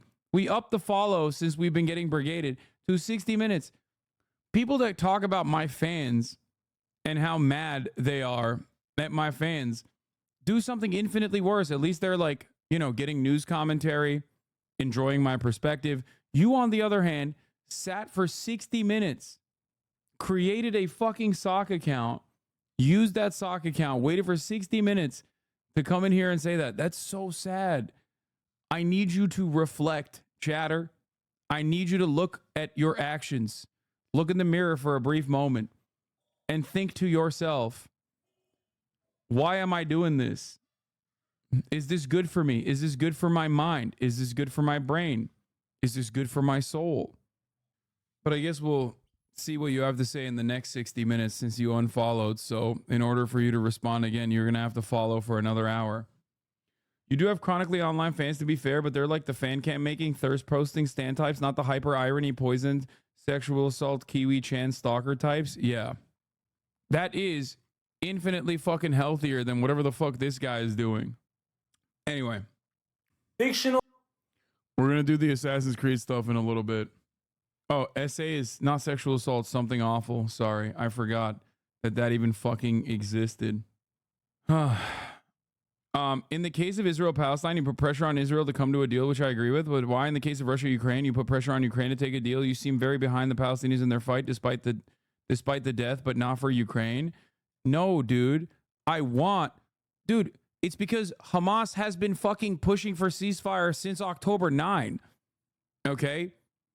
And the other side of this conversation that you're failing to acknowledge is we are the ones telling tall tales to the Ukrainians so they go and fucking die in the front lines because we are funding and facilitating the Ukrainian resistance, no matter how ascetic that is. You can only do things you can only influence people in a certain direction when you are giving them money and funds. You can't do that to Russia in the same way that you can do that to Israel. That's the whole point. And there's not much I can do in terms of like, you know, telling Hamas to do whatever the fuck it's doing. Okay? That's why it's so funny when people are like, why won't President Biden criticize Hamas? It's like, what do you mean, bro? He's criticizing Hamas with fucking munitions. You know what I mean? Comparing a sanctioned country with a country that's getting billions in weapons packages is insane. Yeah, that's the other aspect of this as well. Anyway, let's continue. Can't believe we didn't even finish Trying to this. help people who Where did that first hater go? Because he seemed to be reasonable to a certain degree, despite being a hate watcher. are being continually displaced. Most of the people live their homes without their personal things, without papers, without anything. So when they accommodate in certain area for 1 month or 2 months, they buy everything, and then the Israelis enforce them to displaced again. So they start from zero another time, several times. Everything very expensive here, people without money, and they are striving from everything. They need a lot of things, milk for children, they need turbulence for the shelter, they need wood also, which is very expensive, they need tents, and the current provided or required material for their dignified. I have noticed this other aspect of it where there are people who go over, watch Divorcelli, pick up on a lot of the fucking hatred that he is like, a lot of the animosity that he has towards me, and channel that animosity in here, while simultaneously they fucking openly recognize that he's also like a, you know, monstrous piece of shit. So they leave that community, but the animosity that he has like baked into them towards me still remains. And that's what is like really shocking to me. Like there's obviously weirdos who've been in here for years and years and years, 64-month subscribers that have literally become permanent hate watchers. Maybe they were like fans of both me and Divorcelli at the same time. And then like in times when I do talk about him for the first time ever, they become like more rabid fucking hate watchers in that process. That much I understand. There's people who leave due to disagreements and look for someone who is like providing counters, albeit unjustifiable and ridiculous counters, but they're just like looking for someone to feed into their biases. But the thing I don't understand is how so many people, there are not so many people, but some people who literally fucking leave, go to that community, and their fucking animosity still stays. It's like even after they leave that community, and it's like, how? So you hate this guy, but you personally agree with like all the things that he's saying? Like, why do you hate him then? You know? Like, this guy doesn't even explain why I'm lost. He's just like out at the Riddler. Like, what is your disagreement? Just spell out what you think is wrong with what I have to say, especially because I have consistently talked about the same issues from the same perspective for the past 10 fucking years at this point. That's just what I do. That's what I don't get. People literally will always be like, yeah, dude, you've changed. That's why your community fucking left you or whatever. And it's like, no, I didn't. As a matter of fact, I did not. That's why I can point to videos from like 2016 or even before, articles that are written that say the exact same things that I'm saying right now. So that is what I don't understand. It's not that I changed. It's that you probably changed. Maybe you think you changed for the better. I don't think so, but I don't get it. No, I'm not talking about you as the hate watcher. Like, what is it? What is the issue that you have with me? You just won't say it. Perhaps maybe you're afraid that it's born out of a complete misunderstanding, and that's the reason why you're like, you know, trying to cook up a reasonable reply. Shelters, it's less than 10%, frankly talking. Now, we know that the first shipment of aid has arrived at this sort of temporary port that was sort of constructed by the Americans. 500 tons of aid is expected to be delivered over the next few days. How much difference will that make? It does not solve the problem. We have to be sure.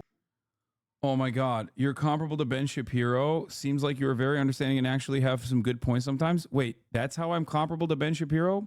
Are you implying that Ben Shapiro is very understanding and actually has some good points? But your echo chamber and influence is making a perpetual fan base of blind stands. This is still vague, by the way. Just say what you disagree with instead of fucking blindly posturing at random things like vague assertions. I don't understand it. He has an open mind just as much as you do. Ben Shapiro is not open-minded even remotely. Neither are you, brother. Okay. Well, I have made changes throughout time in the things that I believe, and at least I explain to you why I believe the things that I believe, and openly will recognize my biases. I will openly reveal what my biases are. I wish you didn't rag on white people and act so condescending. It's pretty transparent how you gatekeep culture. Okay. See, that I can work with. Okay. That's a real grievance that is laughable, but a real one regardless. At least he's like openly saying what his grievance is. It's silly and it's ridiculous. To be fair, there are definitely some weirdo baby leftists who just parrot opinions and vibes without having their own points. I think so too.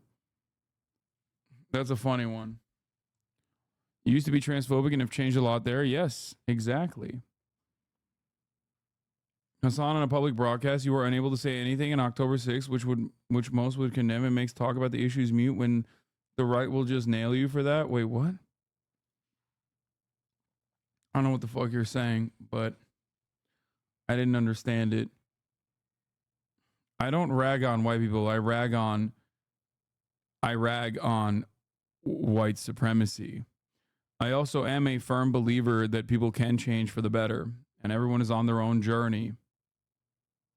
Okay? I don't understand what this dude's grievances are beyond that he just said, Ben Shapiro is not open-minded and neither are you. Yes, I am not open-minded to right-wing ideas, to reactionary ideas.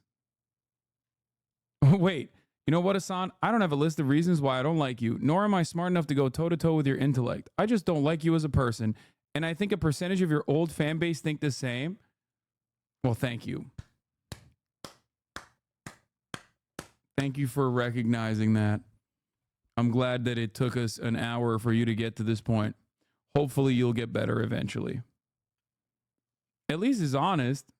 I respect the honesty. The reason why you arrived at that conclusion is because other people told you to, by the way. So if you recognize to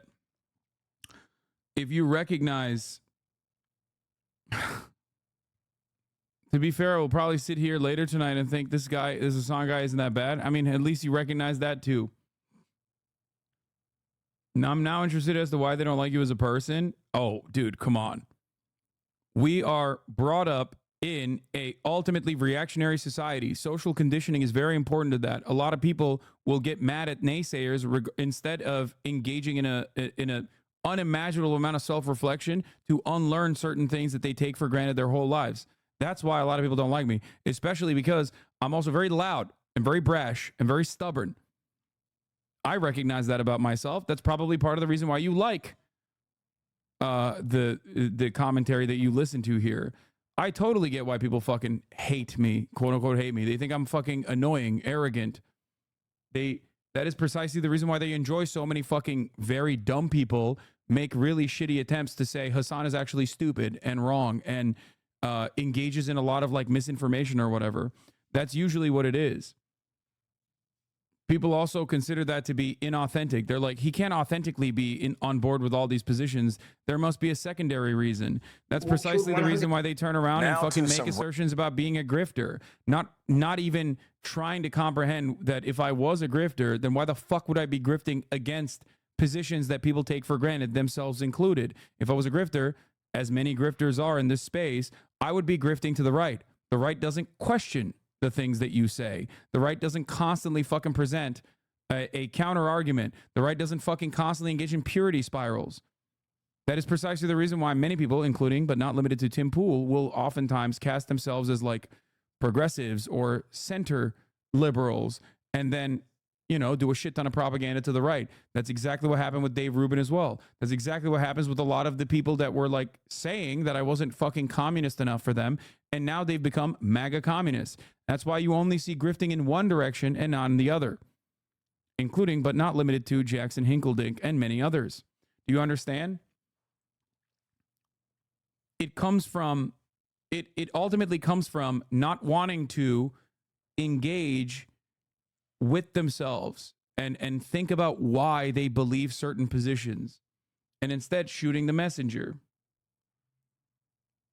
Okay?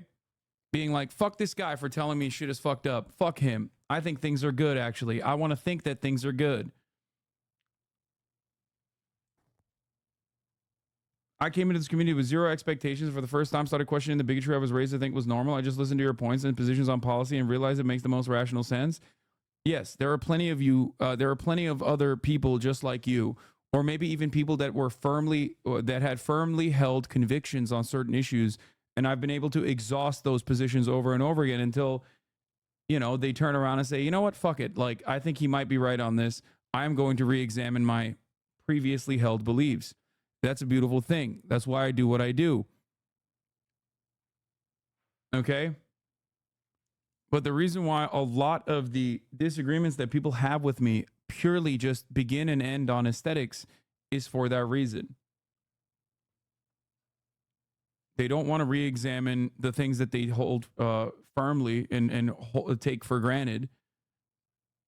And considering that the systems that we exist under are, broadly reactionary, at least to my positions, they then turn around and look for other people that will make what they consider coherent points against me. That's it.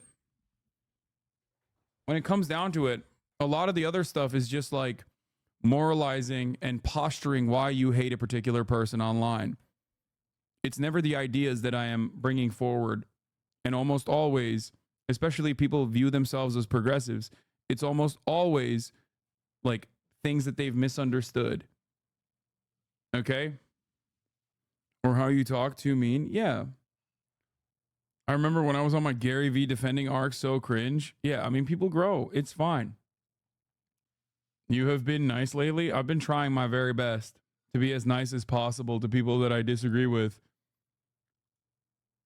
A charm offensive, if you will, because I want to make sure that like people understand that the reasons as to why this community grew, unlike many other prior formations of this sort of political commentary, is because, one, I'm not anti-fun, and two, I'm not immediately going to fucking shove you in a goddamn locker for personally having opinions that I disagree with.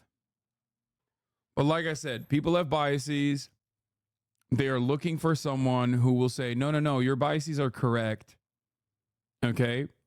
And there is plenty of people online that will give them that will feed them the necessary talking points that will cause them to recycle those talking points. And they go, no, I am right, actually.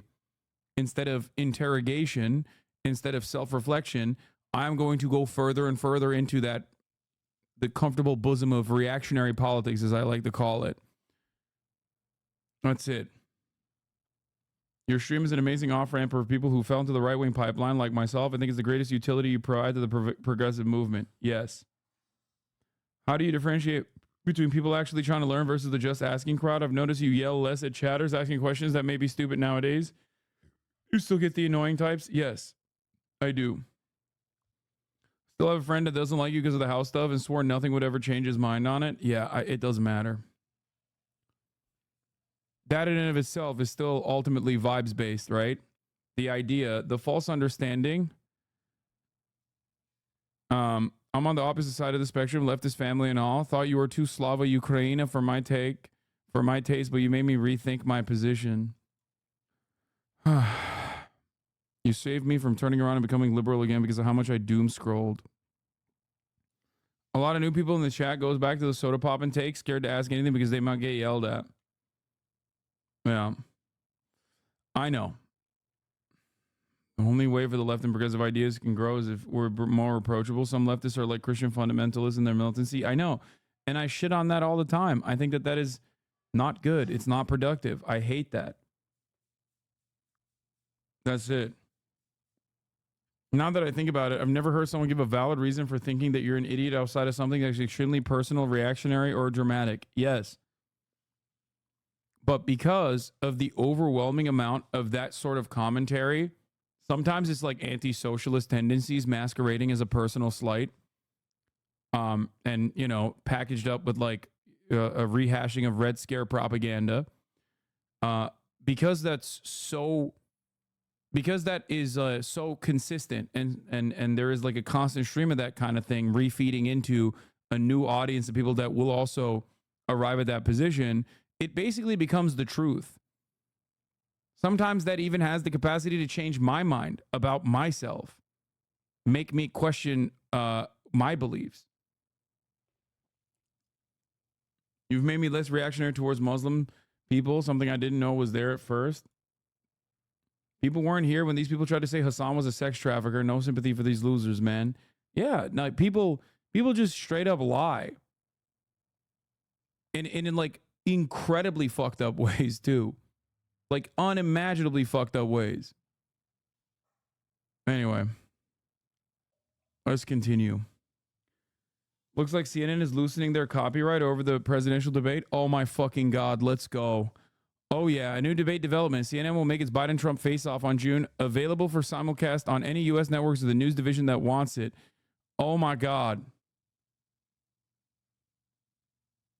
I am two minds about this. Sometimes you got to challenge people a little to make them rethink things, so you strike a balance well. You can be harsh, but you can't a doormat either.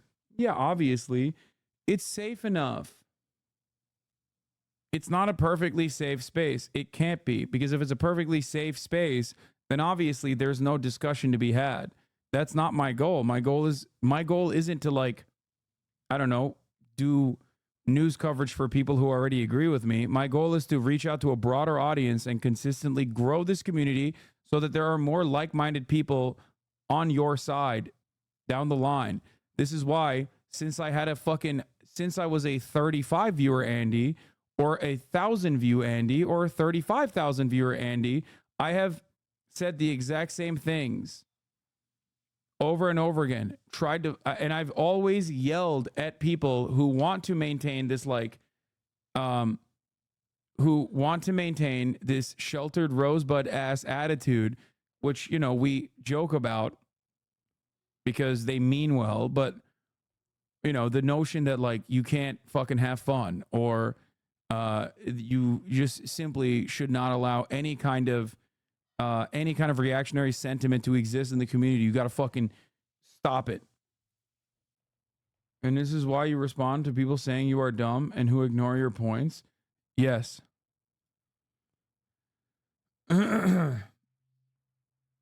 People call you a sex trafficker, then turn around and slobbered on a certain man in Romanian prison. It seems like they were just trying to lie and hit you on something your side would care about, even though they don't care themselves. Yes. I'm interested in the justification of the double standards you hold people in your analysis. You permit behaviors in one group that you don't permit in another, and you do it based on physical characteristics. Why is it too much to not single out physical traits? And please don't tell me that whiteness goes beyond that, because Julius Evola made the same arguments against black people. I cannot.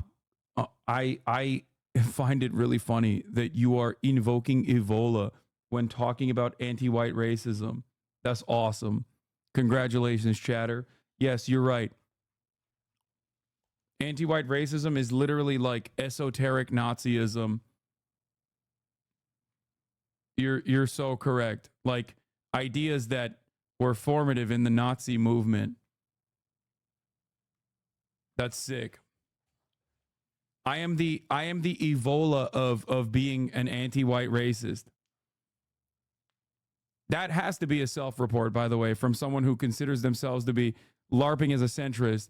Like, no one is invoking Evola in here if they're not a fucking die-in-the-wool Nazi. No, you missed my point here. I said that don't use the same argument he made. Yes, you're a fucking idiot. I'm sorry, dude. If you think that Julius Evola is a proper comparison here, you have to be an absolute dumbass. Okay? Anti-white racism and anti-black racism are obviously not the same, due to the fact that whiteness as a socio-political construct is singling out an in-group that has power. In Evola's own argumentation, or at least his practical application in Nazi Germany, the in-group, the whites, would be Volk, the German folk.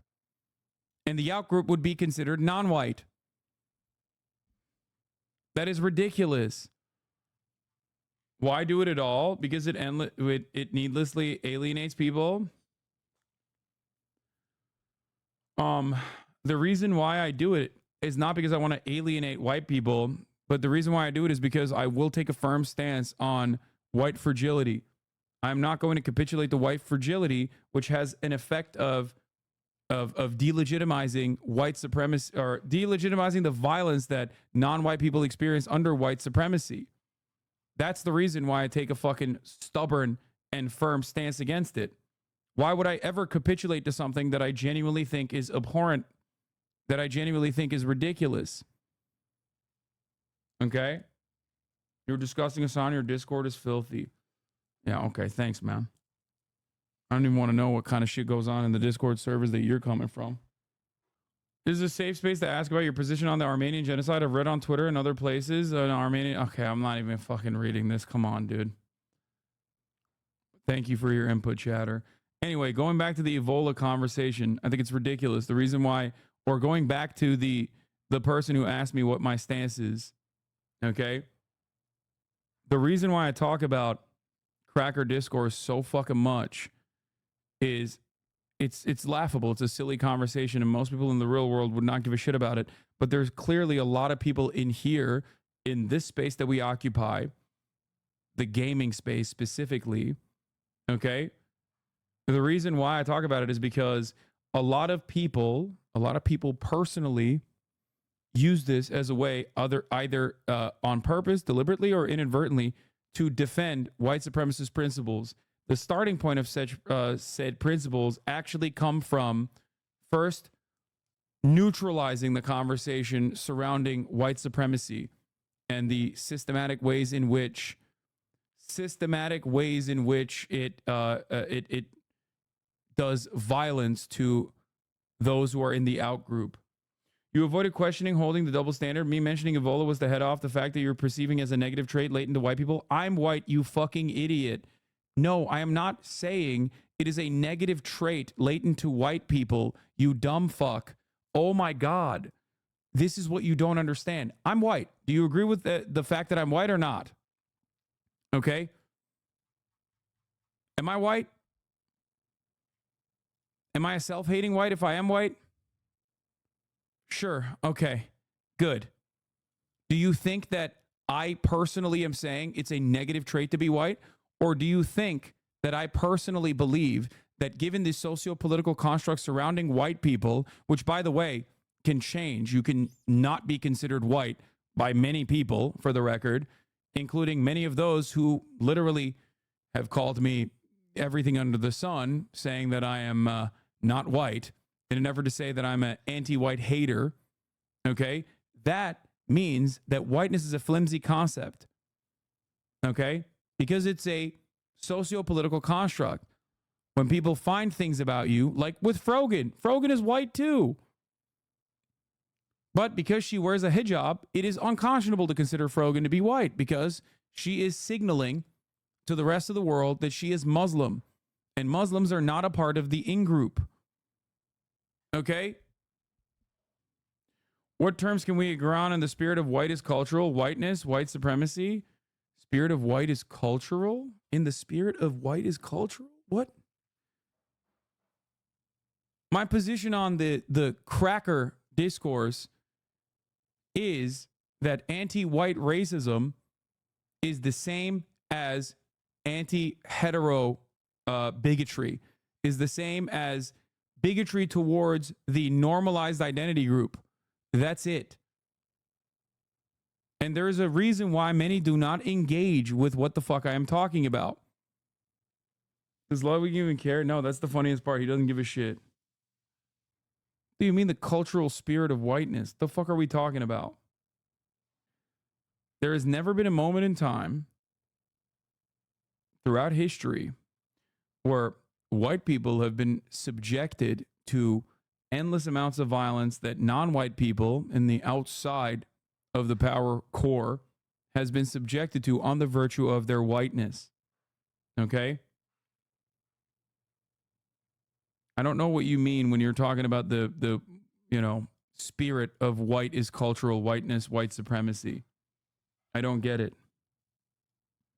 Bro, not in Nazi Germany, whiteness was literally removed from the disabled regardless of race. If people then can't recognize whiteness as a political concept, then I don't know what to say. Exactly.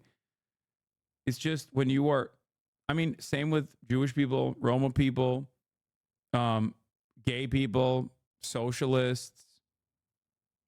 Whiteness in and of itself just simply means the outgroup in that circumstance. Just like the outgroup here at the top of the hour are people who are unsubscribed.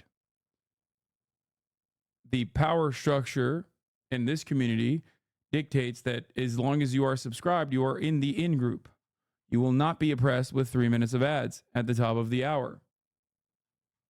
You will, however, be oppressed if you haven't subscribed at the top of the hour. Here is the 3-minute ad break now. The ad break of oppression. Let's continue.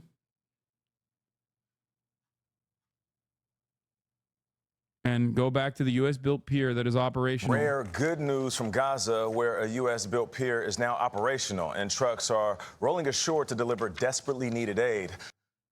If there isn't a white culture, I've seen people make fun of white people. Wait, what? That is the whole point. People make fun of white people and like white culture on the boundaries of what it's not. On it having like a clear lack of culture. That's what it is. White people are not white people beyond. Oh my God. I need to go back to covering the news, man. I'm sorry. I've talked about this so much. If you want to understand what I have to say on this issue, I have a video called White People Don't Exist. Okay. It's on my YouTube. It's pretty good. It's pretty neat. It's pretty concise. I will refer you back to that video, okay? Obviously, clickbaity title. Damn, this guy's good.